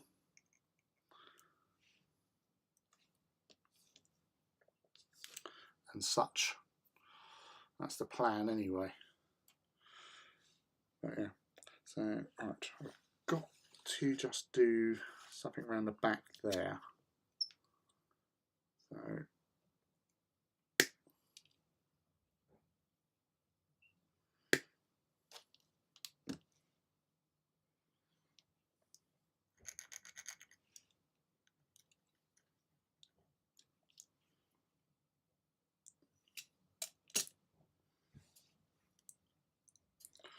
let's get that. Mew! Get over, get over, get over. There you go. So again, it's just a simple little thing, but it's like, you know, fallen rebar from something, and it just adds to the whole illusion. That it down. That's okay.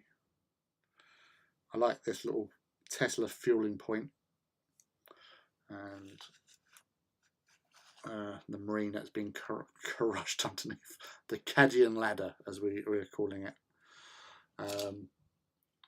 So that's mostly that, really. Right, let's just double check stuff.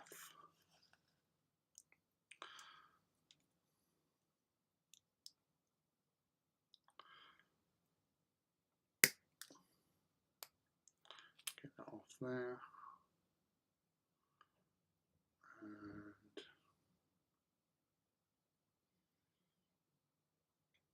And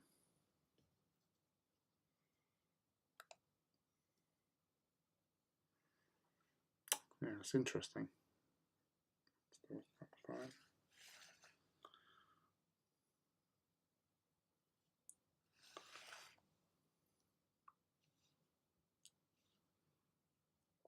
Yeah, so that.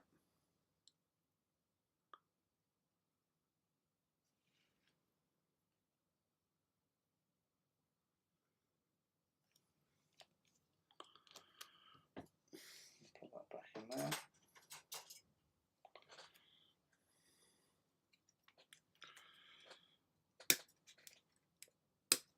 So using a bit of the sprue plain part,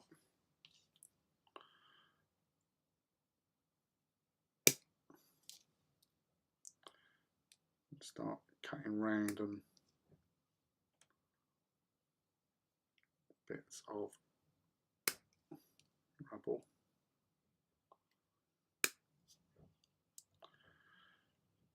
I mean, so many people don't realise you've actually got a lot of material that you can use for basing that you normally just chuck away. So it's always handy to actually just go through and just abuse the sprues.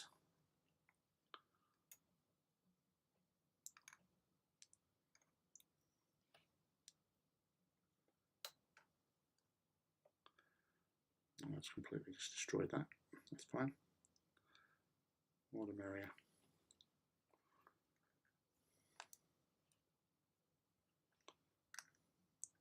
Try and keep in the rougher edges onto the surface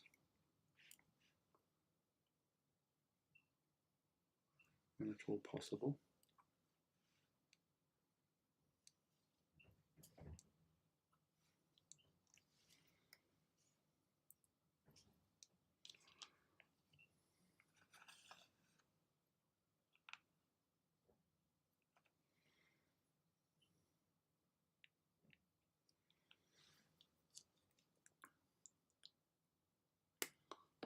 Now,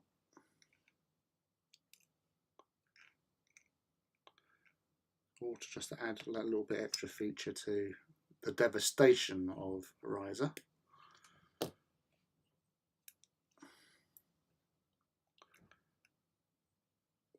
now, another bit in there, just because I can't get it off with the bloody, get off. No! I'll just stick so much glue in there. Get down, that's it.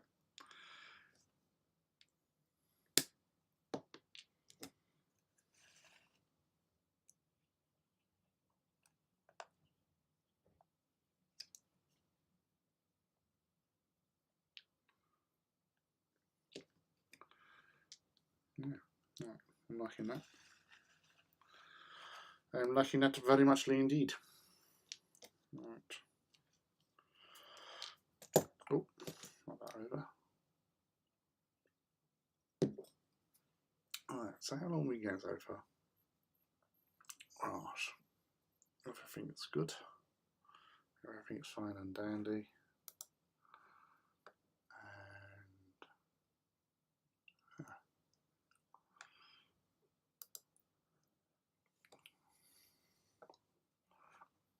And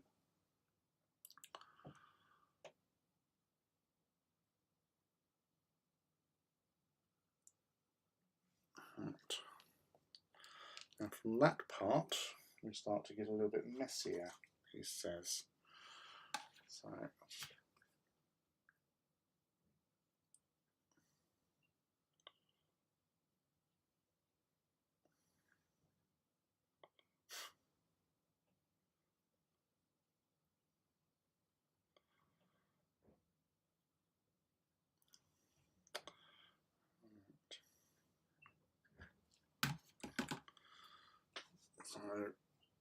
that is that.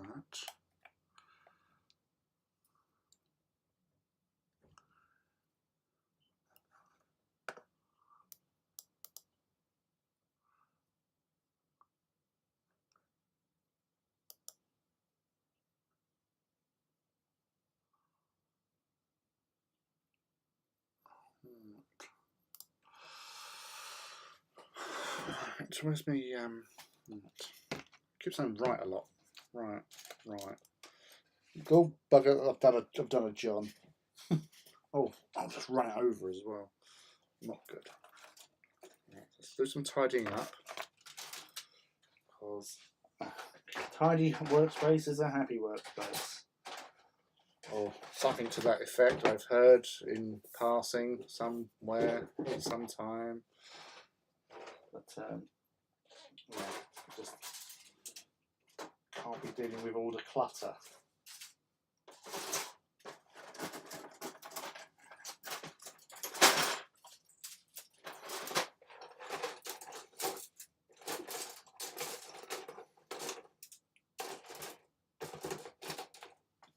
And also done some extra tidying up at the same time, even better.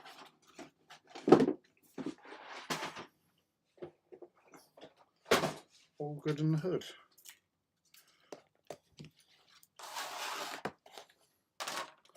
Yeah, so this is what I went to get, which is my old Epic box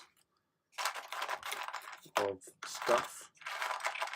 Because a few years ago there was a plan in a hobby group to actually revisit Epic, and we going onto eBay buying up old bits and pieces, and then we heard rumour that Adeptus Titanicus was on its way back. So that kind of stopped, and the rest, they say, is history.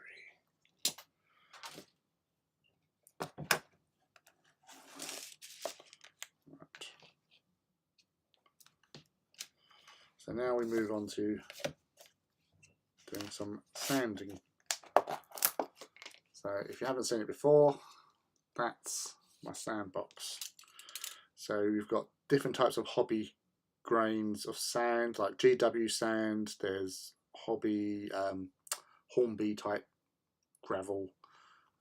These little rocks are Army Painter. That's a bit of plastic. The white stuff is bicarbonate of soda, because I utilise that when sticking. And there's random bits of plastic in there. You know, you just shove let's say random cut-offs, and just put them all in there, because when you're pinching out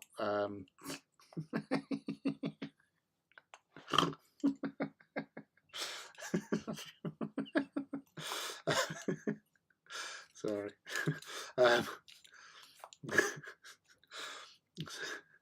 So when you get a little pinch between your fingers and scary on there, sometimes you get some randomness to it, and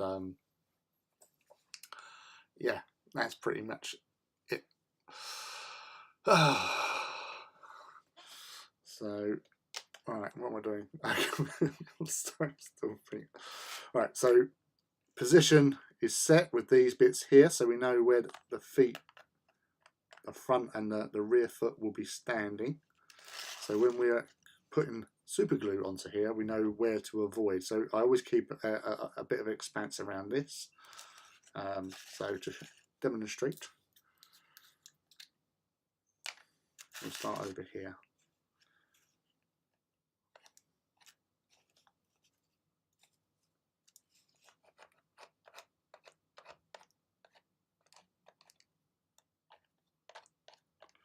Now I normally just get quite a cheap super glue, Because one, the cheap stuff, you get a lot of it. So just be careful around there. Because as I say, you don't want to get too close. So I can always put a few sort of little added rocks in, just sort of. He's stuck to his bloody finger. There you go. And you pinch.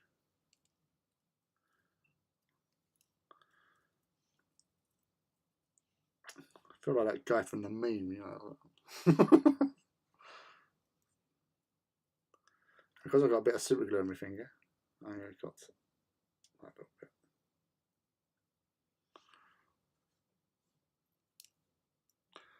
Now, because you've got bicarbonate of soda involved, that dries pretty instantly.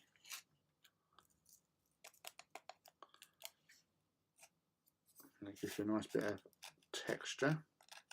It is sort of sandable as well, so you know, I've known people to actually use that as sort of for doing gaps and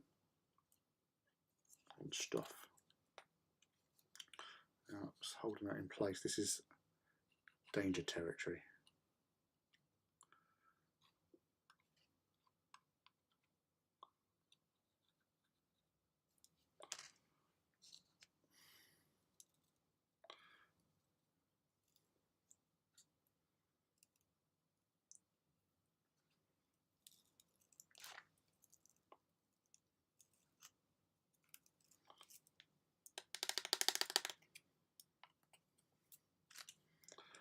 Also hold it at an angle so the glue will run away from those dangerous areas that you don't want to get it on the feet. So to speak.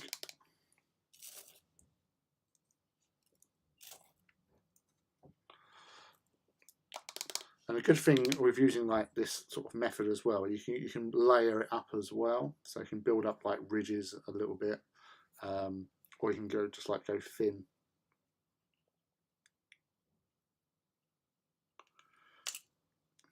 Random hair.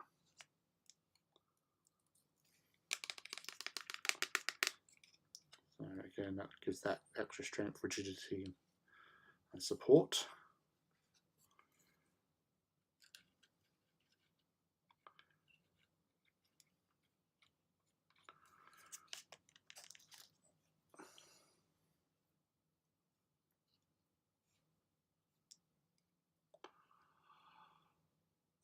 They're adorbs, yeah, but you have to instant terrain for your AT. I have some Asset and Special Marines, that's some Orcs and from Epic, and to be honest, they're so small, I literally am not sure which is which.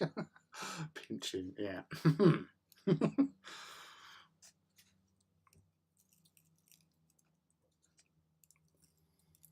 So around a Marini dude, I'm going to use obviously thinner stuff, so we don't lose him in the operation.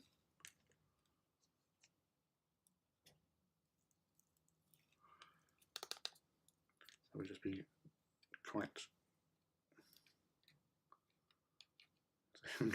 We will just be just quite gentle, and then he just splashes it all over.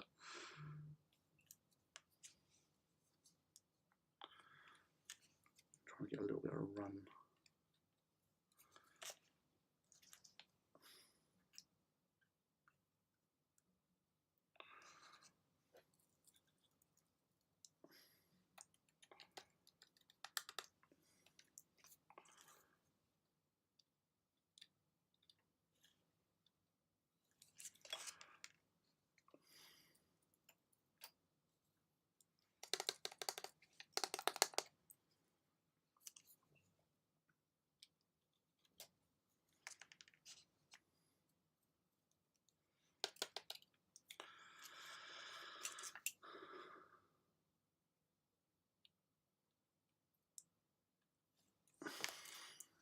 being extra careful so I don't lose the detail. So we've got him surrounded underneath his ladder.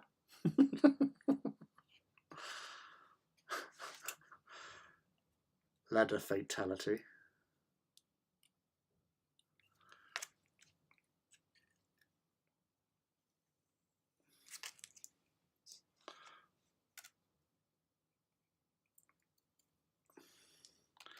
So I'm now allowing the super glue to run a little bit,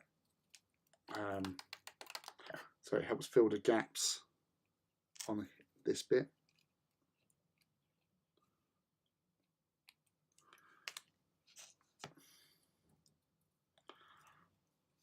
So you can sort of build up you get in there, like that. Also sanding here, but with 5,000 grit sandpaper sticks. Like emery boards, aren't they?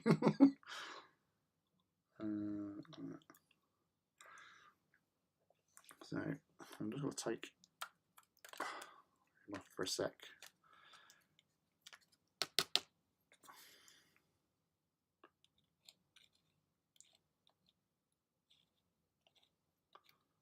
Because this needs to be done.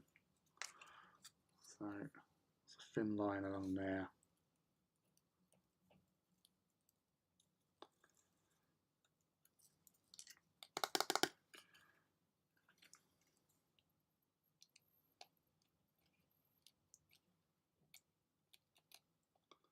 So as I said, you can just reapply more to help fill in the gaps, like so.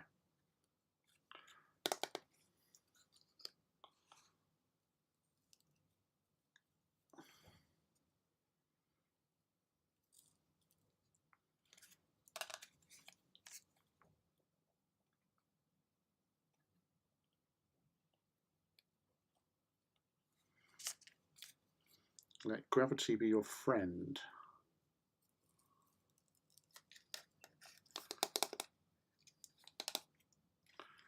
That helps fill that in really nicely.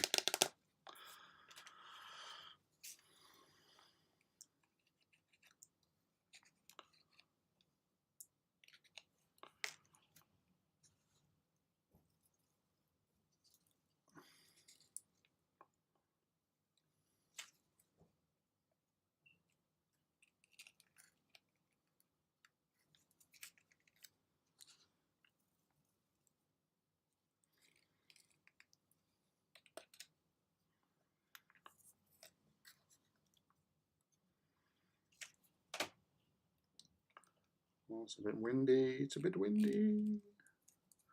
It's all building up again outside.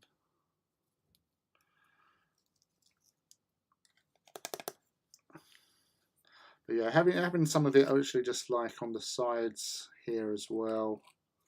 Just again, it just adds that little bit extra detail and, you know, randomness to the actual piece.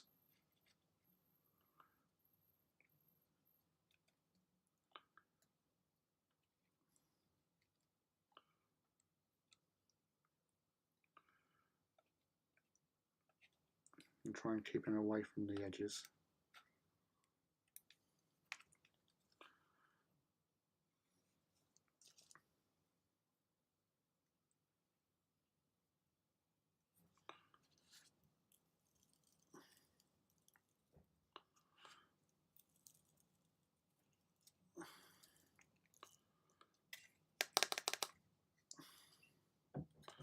So you see the texture's coming through quite nicely now. And that's what you want to give it the more realistic sort of looking bases, which we are all fond of.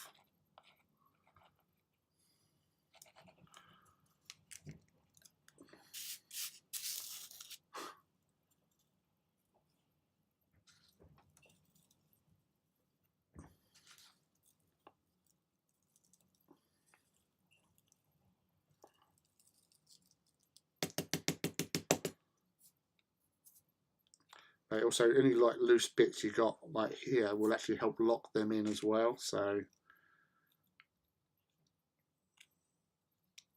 it's not a bad thing to have in your arsenal.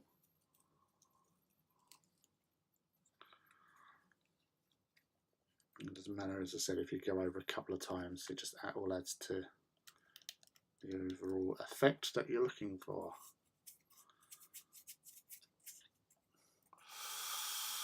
I've got to go out for a bit. Hopefully I'll be back before you're all off. If not though, love you all. Oh.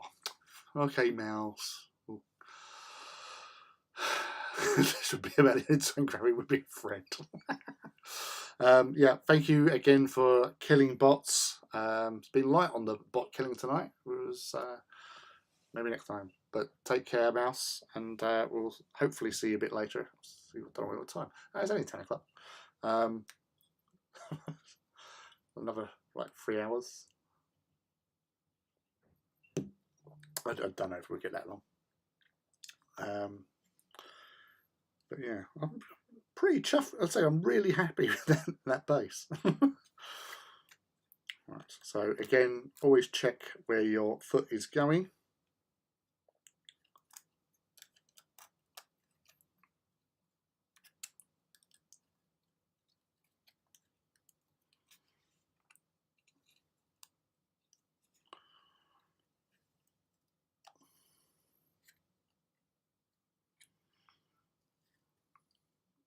So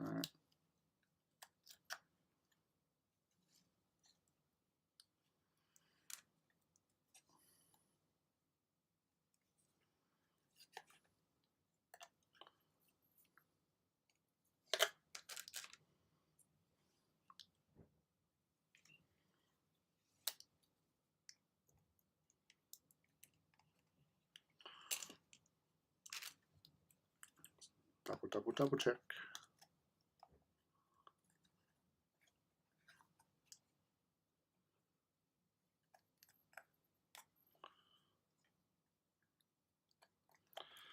Right.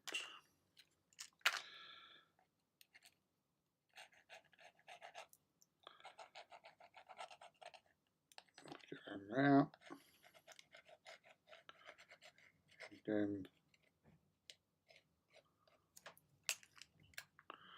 move that around. Like so.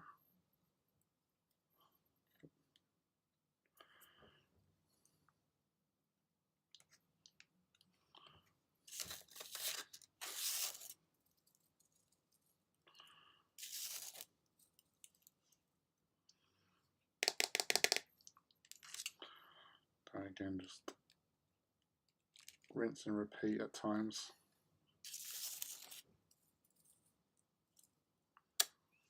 This helps build up the floor level.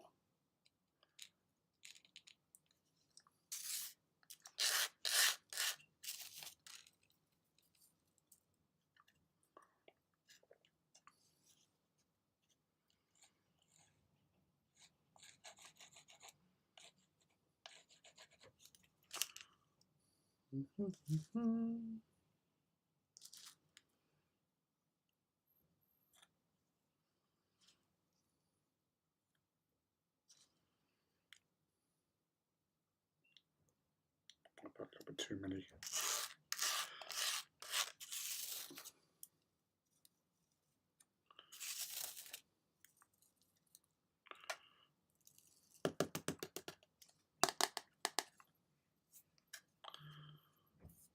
Proper locks it all in as well, so it sort of makes those rocks more stable by doing that.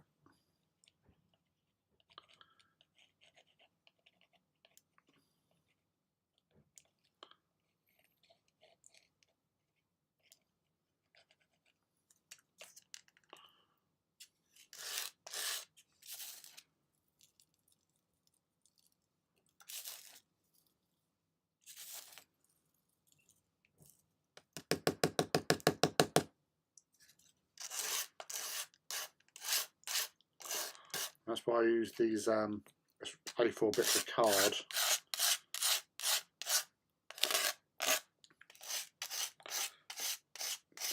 so I'm not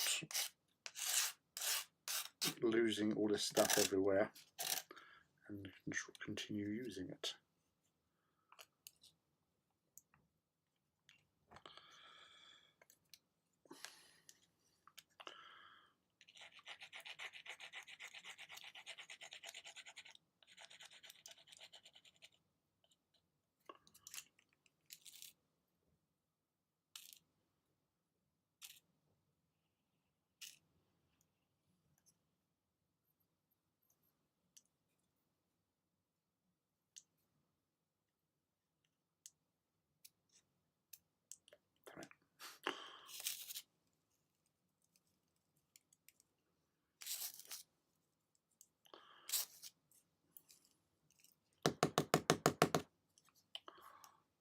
That's on there.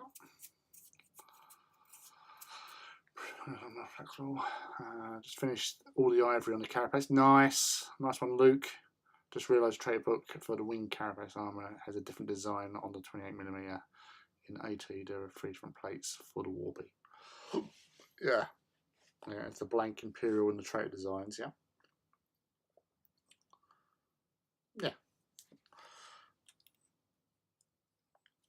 You're all covered.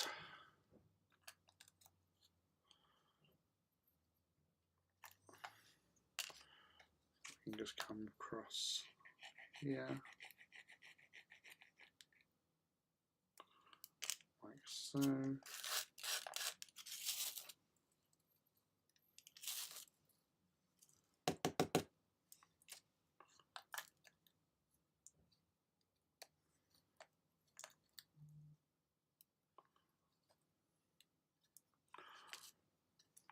What have we got?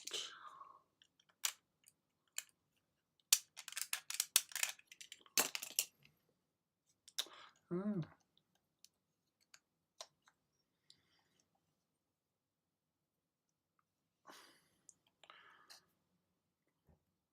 Right, so that's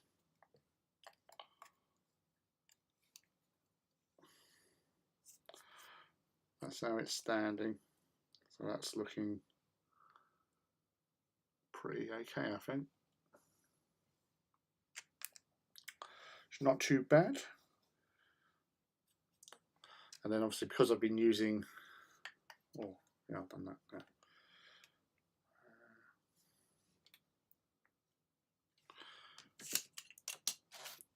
Because I've been using the board.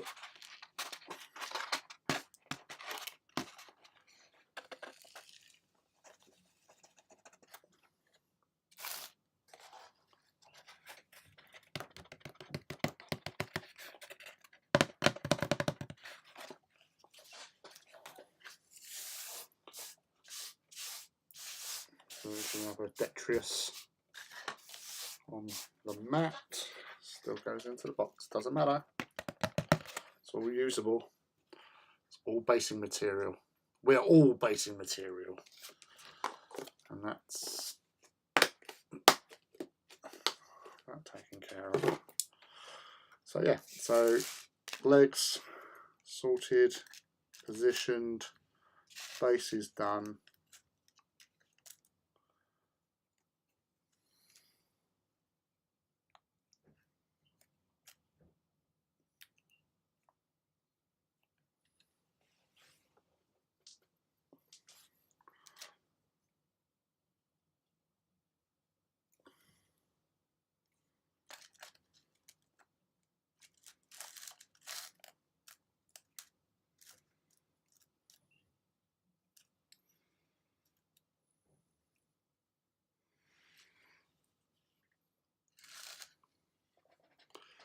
Just checking the position on that again.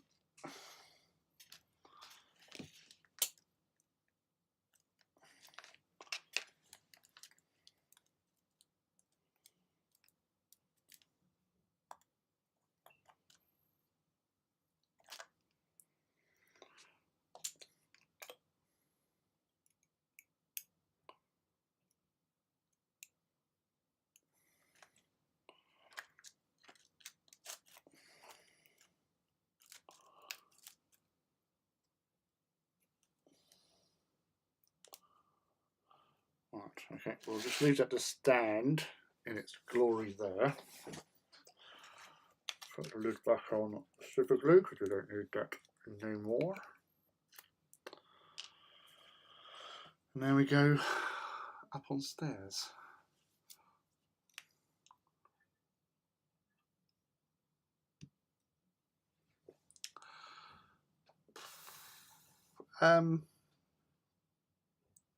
Could do. You could tack the feet on, but then that's going to raise the height profile, and that can distort. Because I'll leave that empty there because I'll spray that over, and then the next phase would be just cover out this gaps underneath the feet with super glue, stand it in it, and then sprinkle bicarbonate soda so it locks it in, but also gives the illusion it's pushing down into the ground as well. So yeah, but yes, right, I'm going to take a photograph of that as well because I'm actually quite chuffed with that.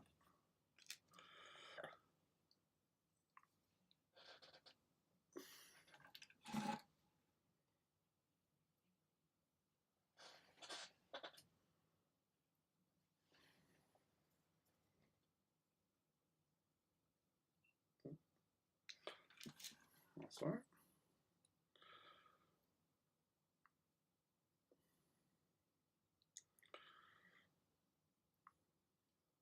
So sorry,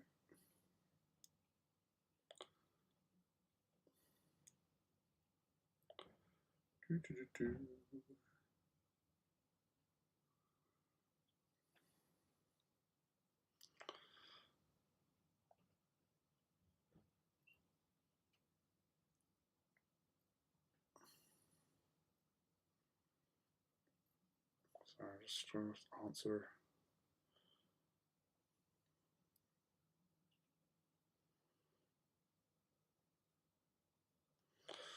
That.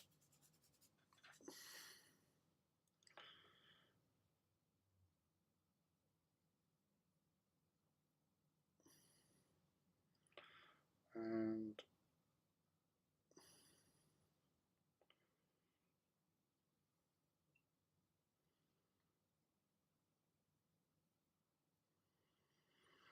right, okay, back to our next phase. Right, what's going on? I worked out the towers I want to use. 2 ferrotonic furnaces stacked with hydroflack cannons to stop them on top of them. Just need 3 more furnaces. Ferrotonic furnaces.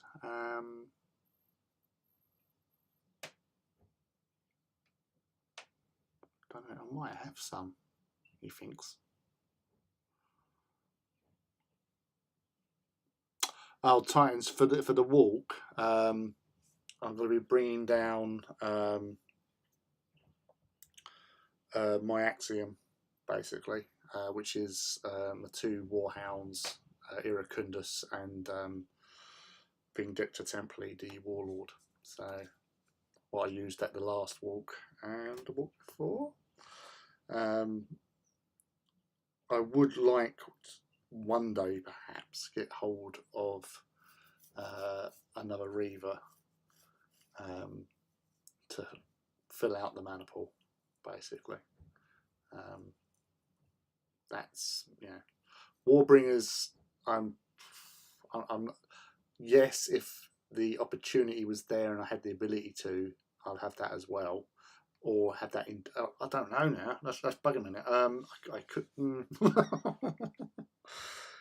Do I have that instead and have a Precept mana pool? Precept mana pool is actually quite good. I used one in my last game against Martin,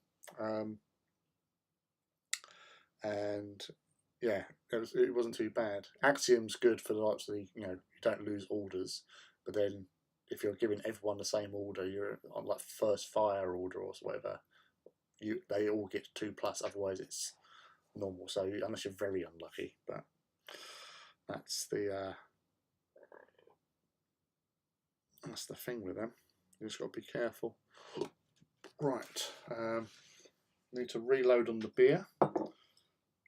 Last one outside.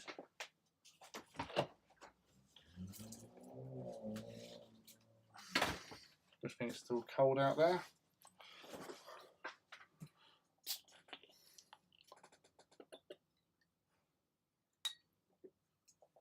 And don't worry, Luke, it's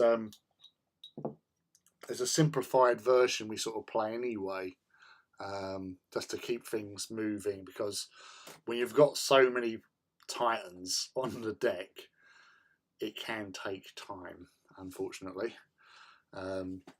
Especially when you've got guys with the bigger mana pools count sort of thing, like Leiden, which he's not going to be at this one anyway, I don't think.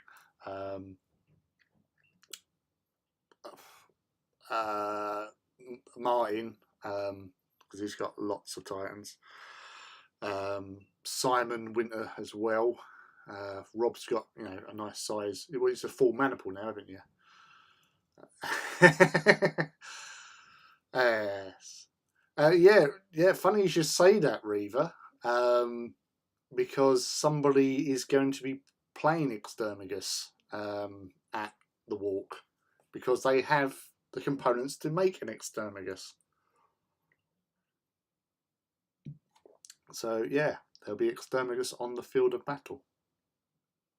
That's going to be nasty. Yeah, because we've always just done them as axioms.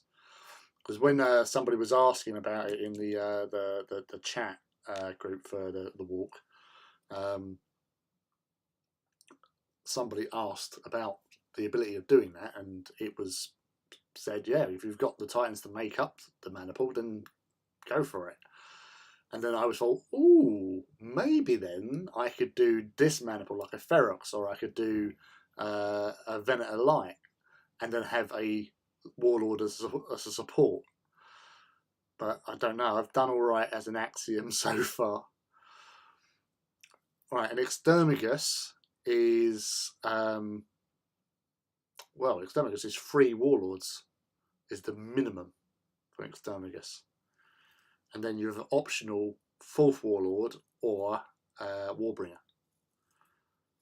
So I don't know who it is. He's got 3 Warlords. I know Martin's got 2.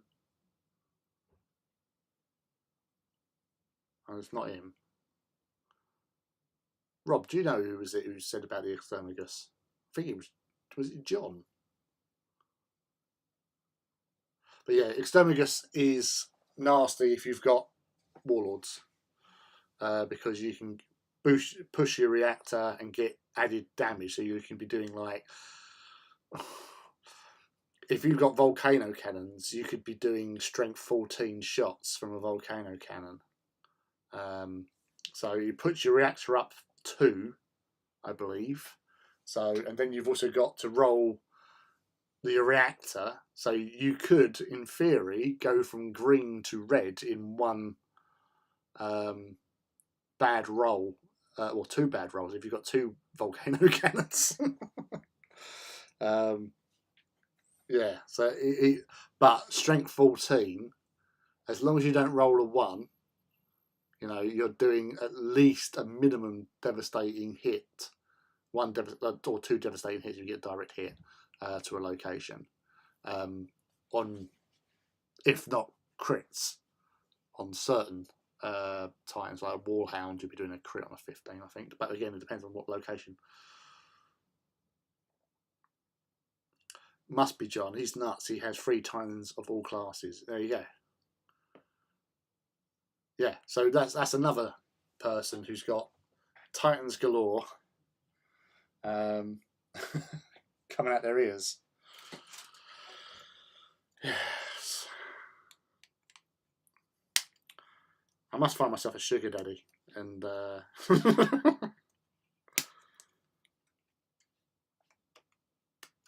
literally, a full axiom would just be. I would just happy with that. Happy with that.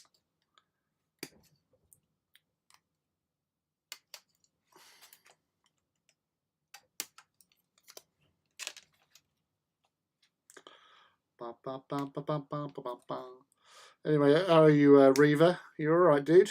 How have you been since we last spoke? And are you actually getting your hobby on tonight? Oh, was you going to be going down to Beachhead as well? I know it's sort of your near. Well, it's nearer to you than anywhere else is by comparison. I know you're further down, but you know, not every day you get a Titan walking your doorstep virtually, practically, almost, kind of. Are you working?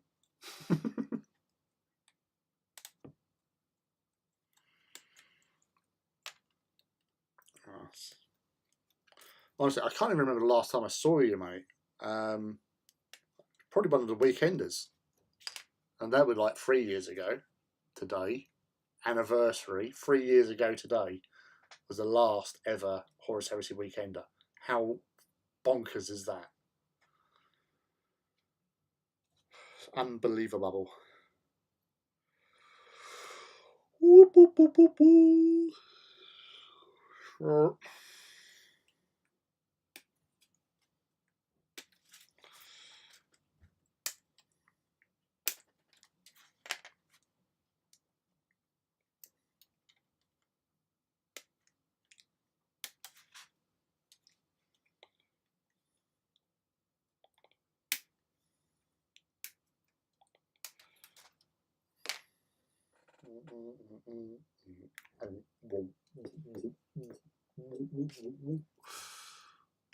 And he's still buying more. Incredibly lovable chap, though. I mean, nuts in the best possible way.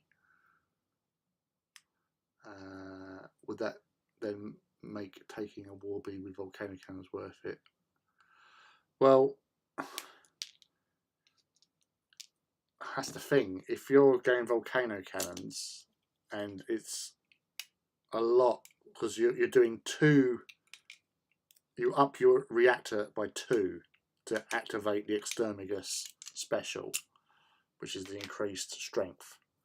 And then you've got to roll for volcanoes, you've got to roll the reactor dice. So you might get lucky and roll nothing, or you might roll a 1, or you might roll 2, or even, you know, machine spirit, but then you've got to do a command roll to see if you bypass it. So you can really up your reactor on a bad lot of rolling for shooting volcano cannons using Exterminus. But you know, normally Warlords, you're generally okay-ish. Suppose if you do it in if you do it as a first fire, at least you get a chance to roll on the repair roll to get the heat back down again in time for shooting in the combat phase. But that's the thing, you have to manage your Titans, because you run too hot, you take damage. Or go meltdown. So, risk reward, my friend. Risk reward. Some people just want to watch the world burn. His name is Matt. I'm good, just catching up on hobby. Can't make Beachhead this year, unfortunately. Oh, dude. Miss you, dude. Honestly, as I said, I think it was like one of the last weekenders that we last saw your lovable cheeky face.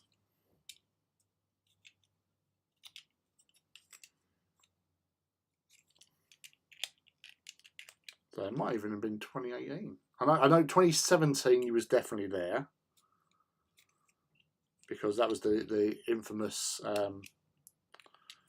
demo game. He was down with, because Megan came down with you as well.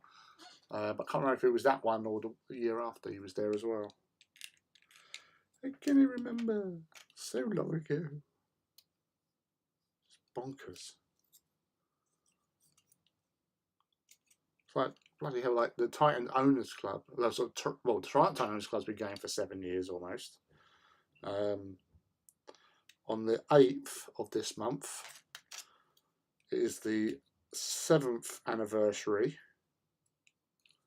That's Tuesday. Yeah, Tuesday's the 7th anniversary of the Tyrannus Owners Club, because we turned up before the Titans Owners Club and the other Titans Owners Club, because there was 2 Titans Owners Club, the Facebook one and the blog one, which is now taken over the Facebook one. But yeah, once upon a time. And it was funny because like you'd have the guy who was running the Facebook group and the guy and Matt and that who was always arguing about, you know, the initials TOC. Oh yeah, we were first to have TOC. And I just go, no, we were first.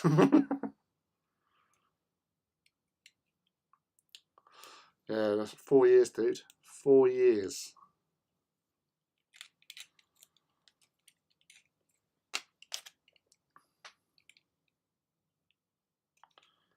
Time doesn't fly.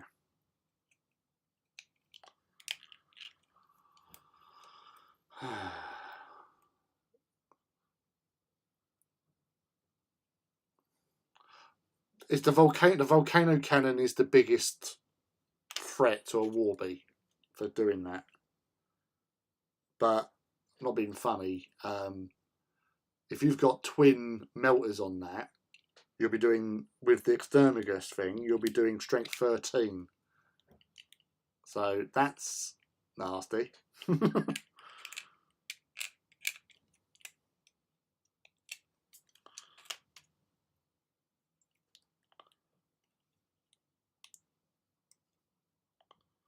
That's scary, dude.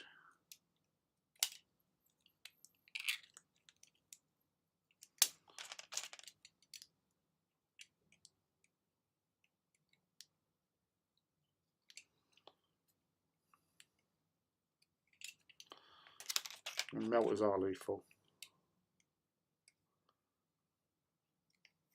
But that's the thing, the real high strength weapons in general are templates, so you can't target shots.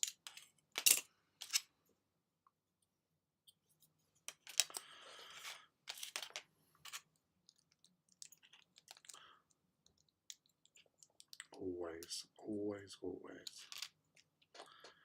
Do, do, do, do.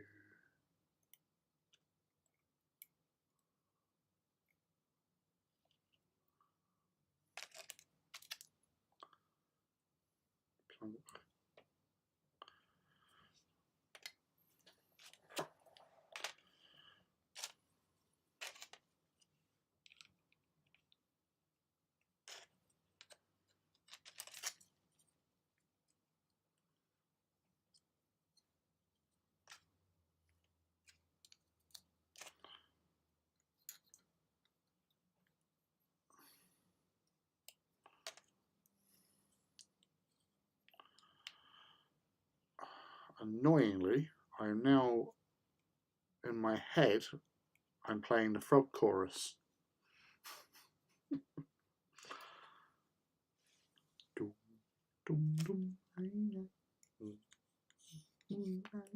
Thought I'd share that with you. So you may start to suffer the same earworm than me.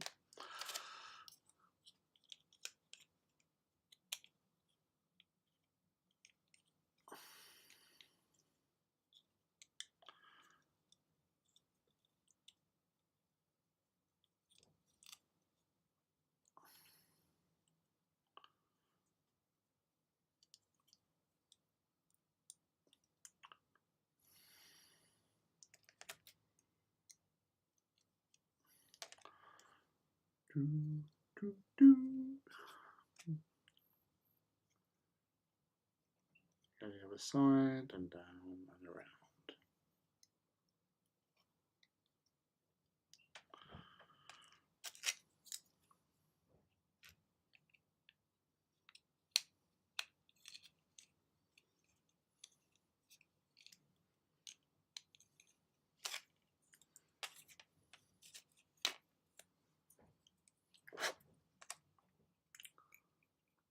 La da da da da da da da. Get them in there, get them down there.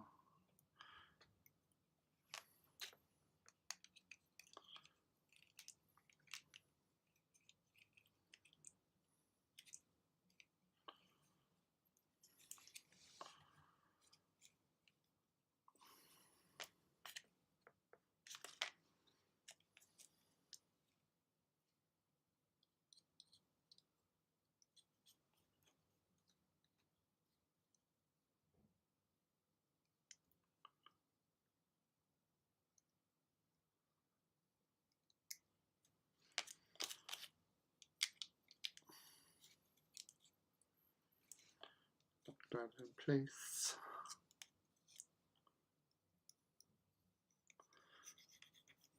Put that down there. And just a dance with the glue over here.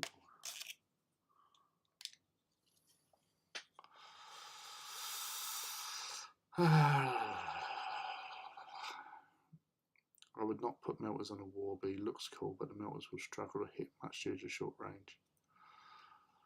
Purely out of rule of cool.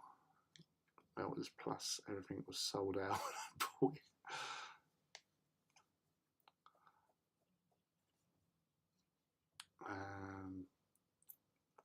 I also think that they're still out of range compared to hound weapons if you get rushed down and that. Melters are great against knights. So if you've got knights coming up against you, you just unleash whatever melters you got on them because they really bloody hurt. Hey OG Stealer, lovely to see you again, dude.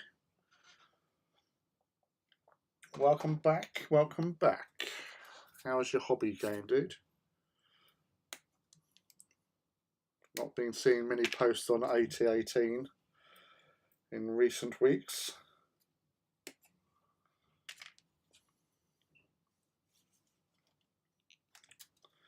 I hope everyone is cool and groovy. And also, as a little reminder, if you don't mind flicking a like whilst you're here, it's always nice to feel appreciated and loved.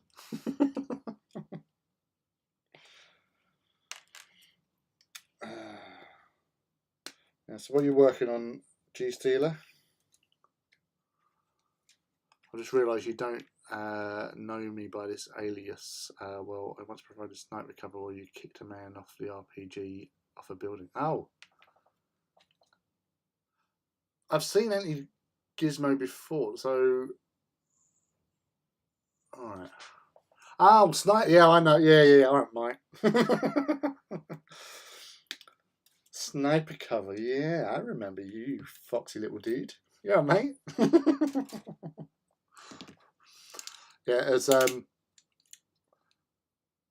bloody hell, that must have been about 3-4 years ago. Met you. It was friend Brian, who's Templars Crusader 01. I was lucky enough to be invited up to roleplay at his birthday weekend shenanigans, and he was playing a game called Scion, and we all had to make up characters who were basically like aspects of deities in Scion. So I was playing an aspect of a South American like feathered serpent type dude, I think, or something like that. And you take on sort of, so I based my character, so I was like a medic in the Marine Corps out in the Iraq War. We was based, and we was out there trying to find some supernatural badasses that were causing trouble, and we stumbled into an insurgent roadblock and was being shot at. Gizmo was out of his van and basically got into position, was sniping people. Myself and a couple other guys entered this tower where there was a guy RPGing our positions, and I got up to the top floor because one of the things my character was incredibly sneaky, and I've literally said to Brian, because in his games you get rewarded if you pull off a really fantastic cinematic move. You get awarded the Hat of Awesomeness to wear, and then you have your photograph taken. If, however, so in this instance, the hat was a Kevlar, American Army Kevlar helmet sort of thing. If, however, you completely feck up, you wear the Hat of Whiff, which is a fez that says whiff on it, and then you have your photograph, and you had to pull a sad face or something. And so I said, okay, this is what I want to do. I want to sneak across this rooftop at this guy who's basically got an RPG aiming at our Humvees, and I'm gonna kick him off the roof. And basically, I yelled, "This is Fallujah!" as I did it. And he's going, "All right, go for it." And I just got like a really awesome roll. And he goes, "Yeah, you do that with style. It's like you come across, you do the whoosh, kick him, this is Fallujah!" And the guy, as he flies off the building, he's like, the height difference, he's clearing the street, and he sort of turns round and he just like fires the RPG, which just goes whizzing past my head. And he lands on the other side and like is dead, basically. He lands on a balcony. So I got awarded the Hat of Awesomeness, and so I did, and I wore it with pride, and got awarded. As I had my photograph taken, which I've actually got as my ID for my Weyland-Yutani Strategic Acquisitions Department or Division ID card for the Aliens War get together. So yes, and that's where I met Mike.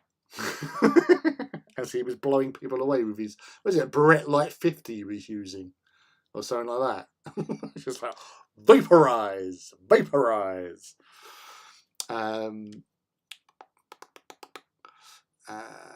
Nice to see you all starting 5th and 6th Warhounds. Excellent.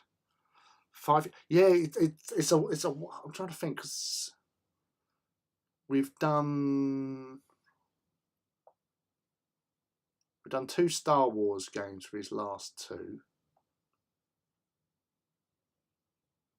And I think I only ever done the one. So I think I'm not sure if there was a gap because of. Was there a gap for COVID? No, because we've done last year. We've done the year before. There might have been a gap 2018. I don't know if he'd done one 2018. He might not have been well enough. I'm not sure. I don't know. Brian is, well, it's okay. I spoke to him the other day because I messaged him Thursday night because Friday I was going to a funeral for an old acquaintance of mine, and one of the other guys who was going to be there was a guy called Doug McCarthy, who Brian knows from working in the film industry. So it's quite weird because I've known Doug. Technically, I've known Doug since I was 18 because we were both auditioning for to be Colonial Marines in Alien War in London and the Trocadero when they had that first opened up back in '93. And the guy, we was all at the front of the queue, and we all became like, we were like first squad, and we've like I don't forget sort of things like that anyway. Yeah, well, that's the thing. It's like, you weren't there. We had to put up with Pete and his arse. You might have been able to help out in certain situations, too. So hopefully you won't be working out of the country next time there's a get together. It'll be good to see you again, dude. You can snipe as a stormtrooper. That'd be ironic. Like Mayfield. It'd be Mayfield.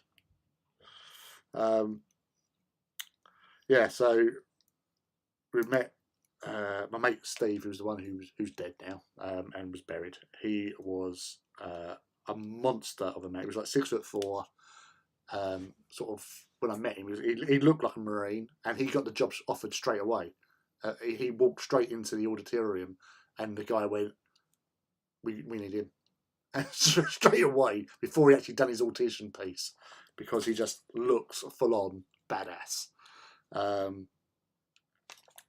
And yeah, so he got in. Doug got in. There's another guy who was like, again, he was like 6'5", 6'6", guy called Anthony, who was in full tiger stripe. And us at the front of the queue, we all got interviewed by London Tonight Television about the whole thing, like going there for auditions and all that. And I asked the cameraman, I said, "Oh, what's this for?" And he said, "Oh, it's for London Tonight." I went, "Excellent." For 2 weeks, I stayed in, waiting for London Tonight, watched it with my finger on the record button on the VCR. Nothing. And eventually I just thought, oh, he must have lied. He must have, must have got it wrong, mistaken. I don't know. And it was a Friday night, and I thought, I'm going to go to the pub. I'm going to leave, go down there. It's not going to be on. It's been on. I was defeated. I walked down the road, and obviously that was before mobile phones. So I got onto my mate Mark, phoned him up. His brother's answered. So I was like, no, he's gone and got him. And Mark's come to the phone. He's gone, "Why are you on the TV?" And I went, "No!"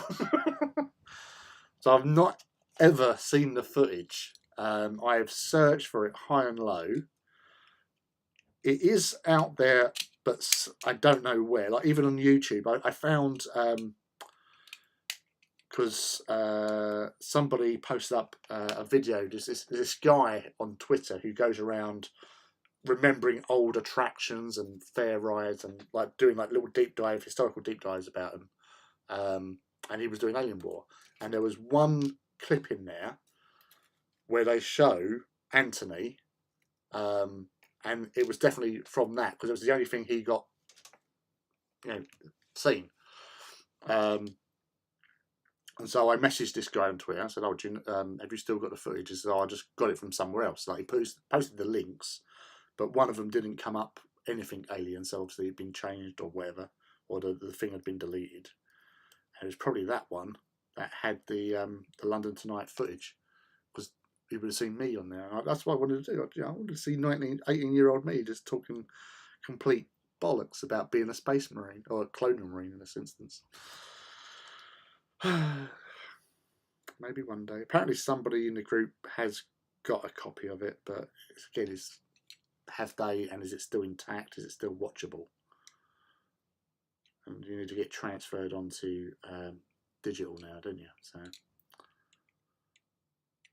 that's yes. So to answer your question, Lou, yeah, Brian's fine. He's okay. He's doing his shit.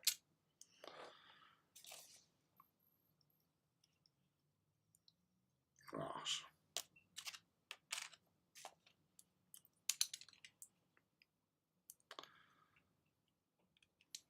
Yeah, Anthony Gizmo. I've seen Anthony Gizmo before. But you've been on here. He was here earlier, but I've definitely seen that. Oh, you're on Xbox. There's Anthony Gizmo. That might be it. I don't know.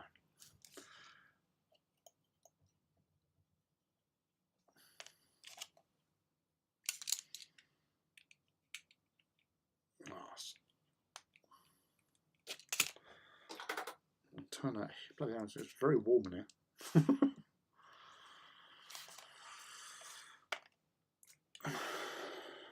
Ooh, got the old sweats on, dude.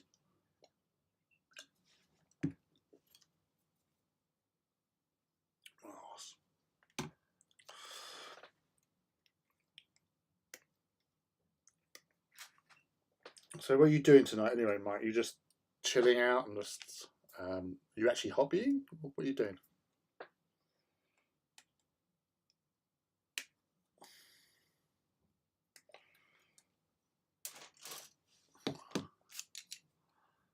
Pretty much everything.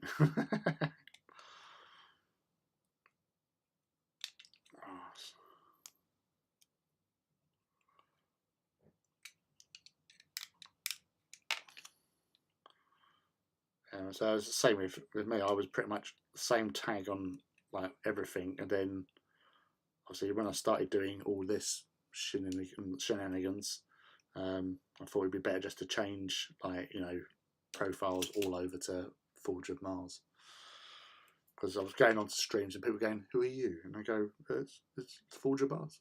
"Oh, right, well, why do you call that name then?" "Because that was my original name." That's my original tag. So yeah, it does get confusing because you're getting all these names coming in there, and the people are talking to you. It's like a mate Fenris, who was on earlier on, when he was coming in there a couple of weeks ago, and he's like talking to me, and he's talking to me if he's not, as if he knows me. I don't. And then he messaged me separately, went, "Oh yes, I know exactly who you are."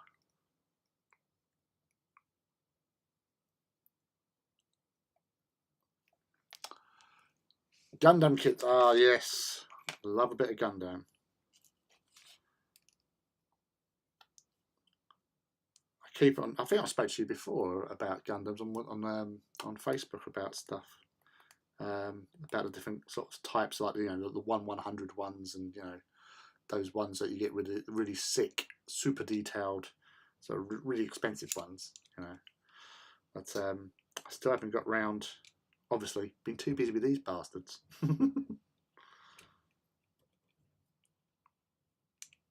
Getting these done. So which one you got? Is it like I did find like with the Gundam itself, like the main sort of style, because I watched Gundam Unicorn, and I really liked that. And the was it the Katyusha? That one, the green one with the wings and the drones. That one. I like them.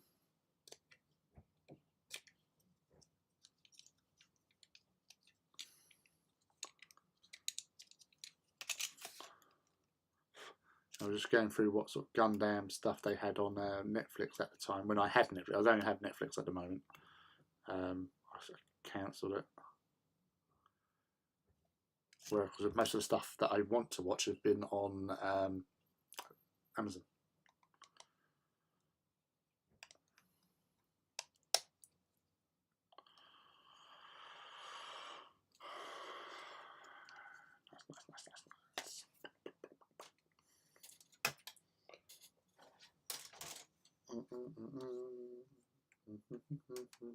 Strangers in the night, dangerous pastimes. I just don't really know the words to this song. Do you? Get that.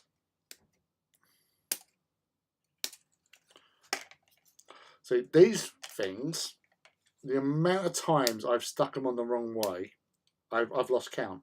I honestly have, because I put them in there and go, oh yeah, that's really cool, and then I go, oh shit, it's not going to work. I've got a plus. There's some nice suits in that.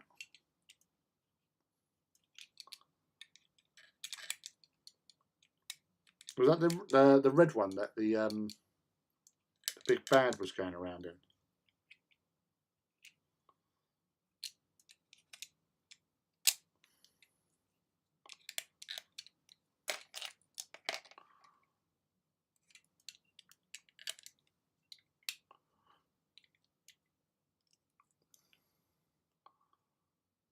Oh really?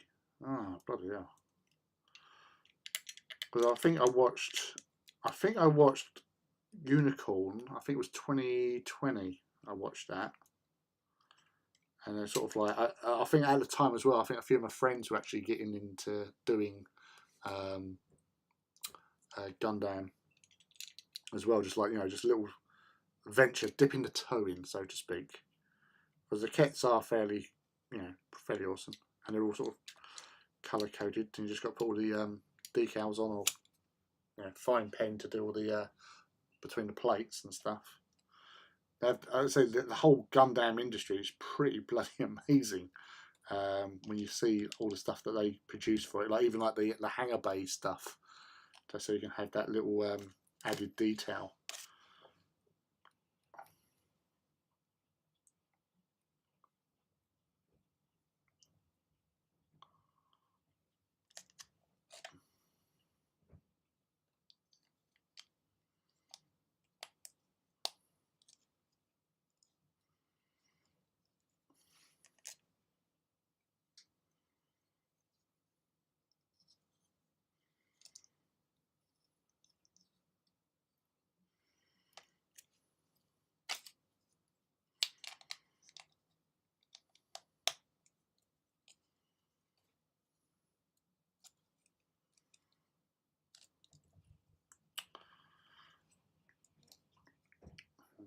Rear section there.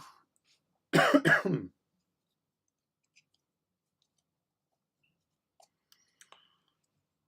too shabby.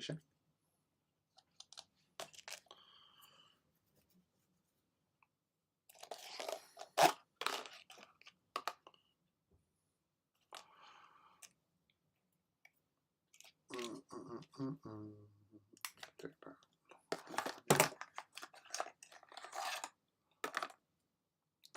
Ah, eyes is back. Good, good. So just sticking.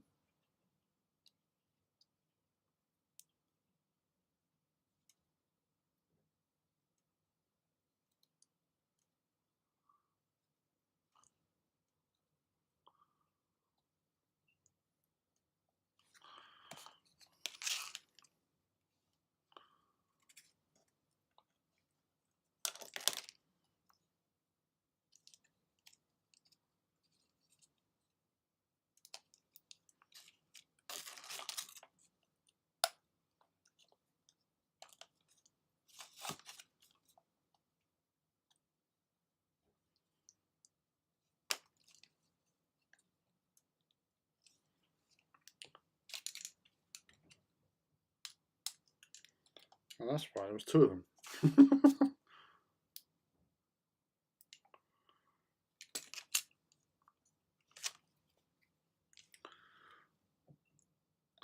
So yeah, I'm actually using gel super glue here. I bought this for a stunning £7.99 at Salute because as I was putting my entry for the painting competition in, I realised that one of the weapons had fallen off. The magnet had fallen out. And so I had to rectify that post haste. And went round several stalls asking, have you got any any bloody what do you call it, super glue? And like, no. And then eventually found, went to one of the displays teams who were selling like some Vietnam type game, and asked them, oh yeah, we got super glue. And then they found one and it was glued shut. And I went, oh Jesus Christ, oh no, it can't get open. So okay, I'll buy one, sort of thing. And it was $7.99. But yeah, it works, fills gaps, does what you want it to do. And it saved me a lot of trouble. Yes. Right. So now we have the magnets on that place sorted out.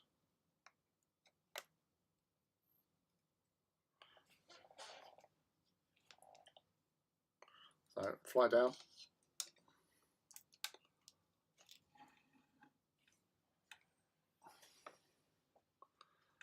So that's all looking good, good, good. Oh.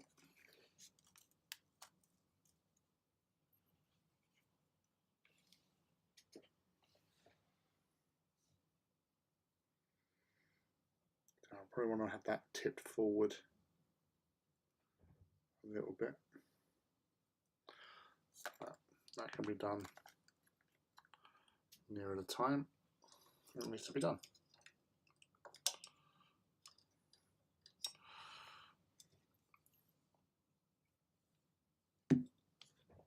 Gosh. So that's been good so far.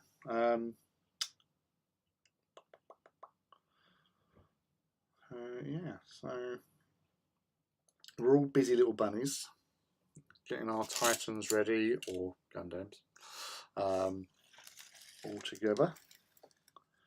So that's the top section, bottom section, basing done. So that's been obviously with talking 3 hours to do that amount, and that's 60% of the Titan, well, the superstructure anyway, because obviously plates are just plates anyway. So let's get the decks. I can put these on. This is what I was talking about earlier on, where I wanted to have it all lined up properly for the leg poses as he drops his blade into his lap. So that's never good. So again, hold that in place.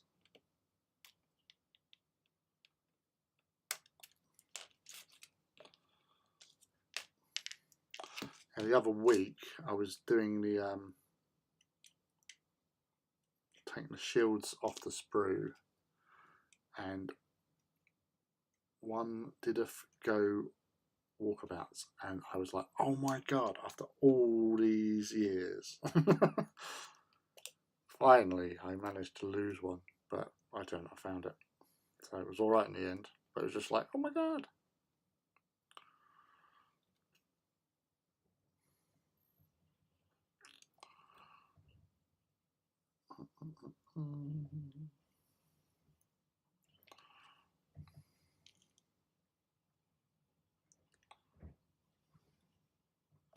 So yeah, so I like to get these sort of level, so these wouldn't move because they're like the hold on bits.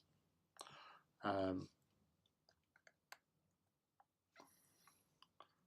on bits, yeah, it keeps the legs on, so they don't fall off. What loadout is this Warlord? Well, this is a standard alpha pattern one, so that's the twin volcano missile launchers. Although I have still got, accessing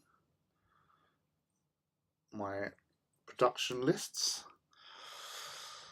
I've still got one Volkite Destructor. I've still got two Quake Cannons, and some Sun Furies. I've also got Las Blasters for the roof, which I've already got the other one, which is Galleru, who was the first. It was the Warlord Titan in the artwork that you see for Aussie Dax. So that's got the same loadout on there, which I think is Volcano, Quake Cannon, and Las Blasters. So missiles will be handy, to be honest. Oh, they've also got a Vulcan array. Ooh, that even might be even more nicer. Nicer. Yeah, so I'll do it as a standard for now, and then faff about. Once I've decided which way to go. That's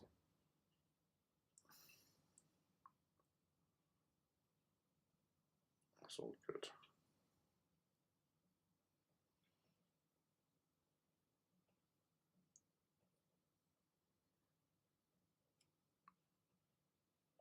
Right, okay. Back. Right. That's cannons.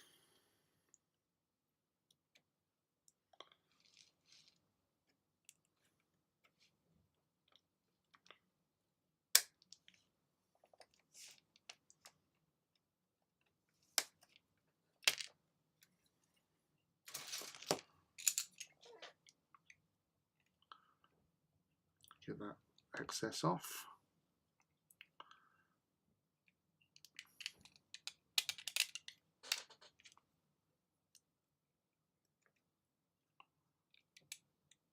And there two.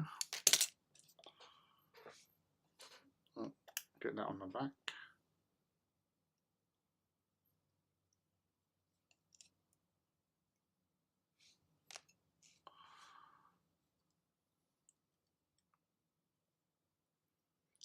So this is such a great kit to work with, and it is one of the easiest to build. I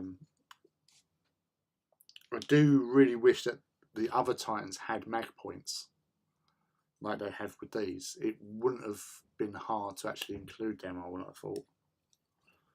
But mag points makes it so much easier. So much easier. Trying to drill out holes in bloody rounded tipped nodules on bloody arms.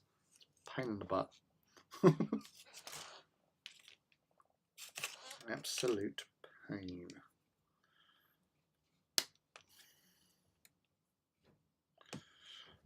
So like where you've got these bolters at the front, people complain, why have you got bolters at the front and those cannons on the back? It doesn't make sense, you'd have them at the front. Well, no, these are anti-infantry, because normally forward facing you've got whatever it's carrying in its arms. But obviously if you're approaching enemy lines and there's infantry are the bane to these boys. So you've got to make sure that you've got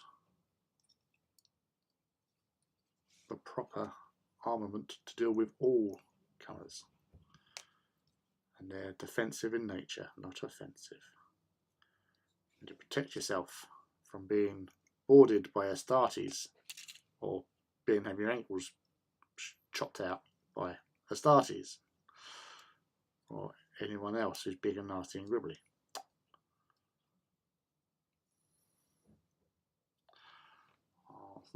So that's the Ardex sorted out.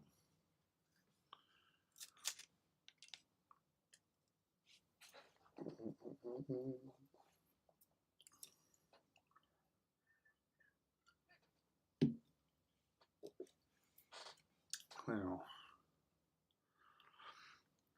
Gelaroo, because obviously I've got the plasma Sun Fury sprue. I got that because with my subscription to Warhammer TV, because they gave you a £10 voucher. I thought, well, what can I spend it on?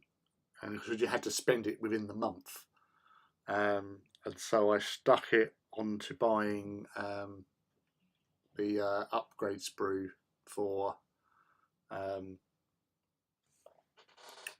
well, a Sun Fury upgrade sprue, because I needed one, because I needed some more Sun Furies. So I got that. So that was a little added bonus. Well, paid half of it anyway. And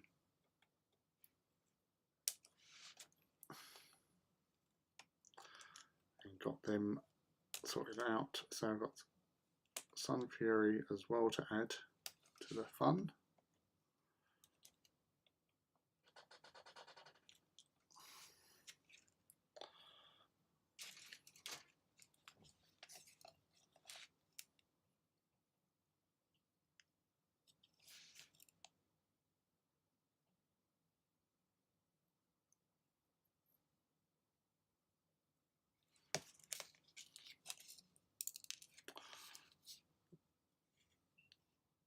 So when you put them on, just give them a twist as well, just to help spread the adhesive around a bit. A nice bit of adhesion.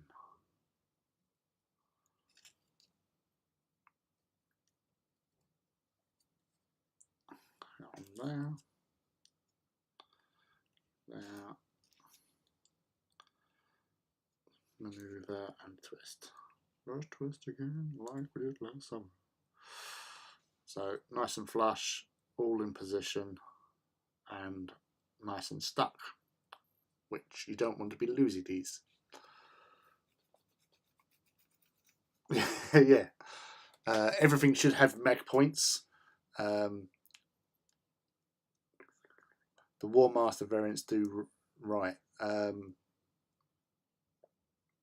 Sorry, I don't. If that was a response to something I said, I don't know what I said now. Sorry. And last cannon should be rear facing to pick up sticky lancers going around buildings. Yes. I'm going to proxy my bolters for Volkites because I like Volkite. Oh, that's fine.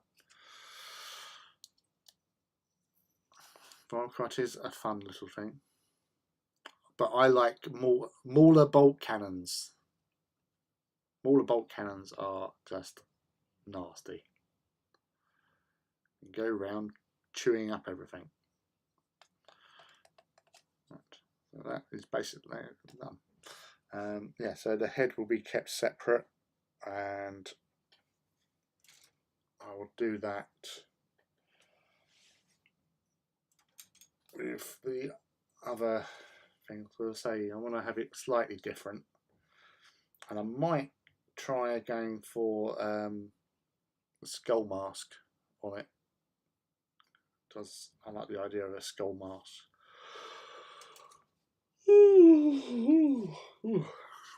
Sorry. All right. So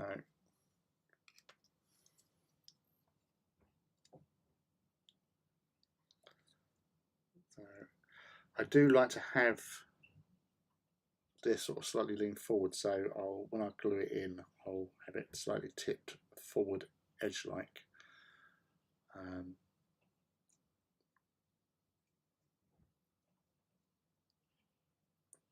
Just because it will look badass, basically.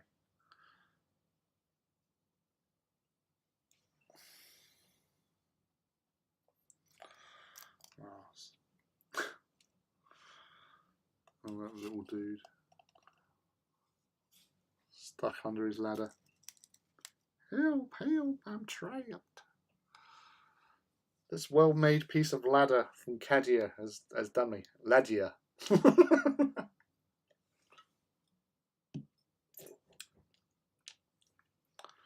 Cadia and Ladia.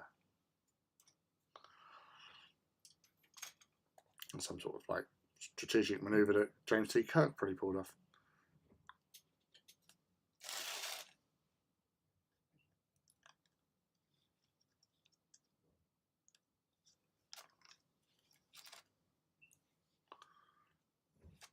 What's on there?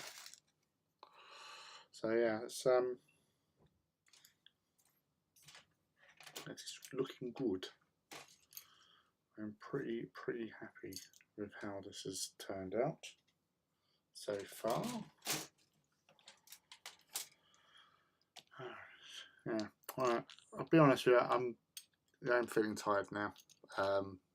So I've had a long, as I said, I've had a rough week and I feel a bit worn out. So I'm going to sort of finish off here. I've done the main thing I wanted to do, which was to show the basing in all its glory.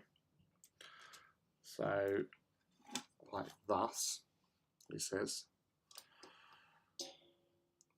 So just, I love that overhead view there, and you've got the grate in that one with some little strange bit at the bottom. Whatever, it's interesting, and the Tesla fueling station is even more funky. But yeah, no, I'm pretty pleased with how that's gone. I say it'd just be the weapons, the head, and then it'll be basically a case of priming it all.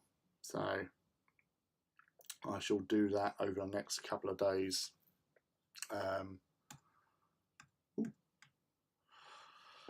And get that going, really, because yeah, it's pretty decent. I'm so happy with that base. But I hope you've enjoyed this more subdued Saturday night on the thing. Just bear in mind, next Saturday I'm going to be travelling back from Bournemouth from Beachhead, so won't be streaming on the Saturday. I might see, obviously, because I'm going to be trying to get myself sorted out as well. I might do a mini thing on Friday night, maybe. I don't know. I'll pop up. Obviously, I'll put something up, and you'll get notified from the YouTube if you're liking and subscribing and putting the notification button down. You will be informed of said cunning plans. But yeah, if I do, but as I say, I might not have the time, so I'll get something sorted and make up for my shameless disappearance. I'll probably pop up a video during the Titan Walk on Saturday, as best I can. It depends on the internet connections, because they're all a little bit.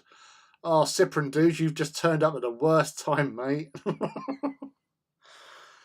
Sorry, dude. Yeah, I'm finishing early today. Sorry, dude. Hello, though. I feel really bad now. Oh, yeah. I was just saying next week I'm not on, but I will be posting up a video from the Titan Walk in Bournemouth at Beachhead 2022. So yes, I hope. Sorry, Cyprian. Sorry. Yeah, I hope you have a pleasant weekend. Some of you I'll see next weekend. Yeah, yeah, I'm Bush, dude. It's been a long week. Had lots of going on. Were you out gaming or was you just partying? Ah, Twin Peaks. Oh, I love Twin Peaks. Damn it.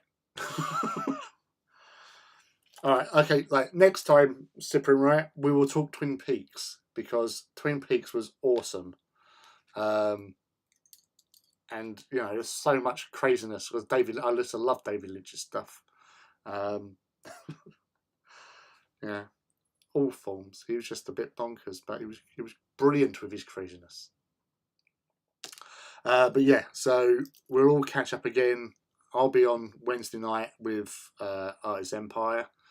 As I said, I'll put things out on the Jungle Drums in the Discord and stuff for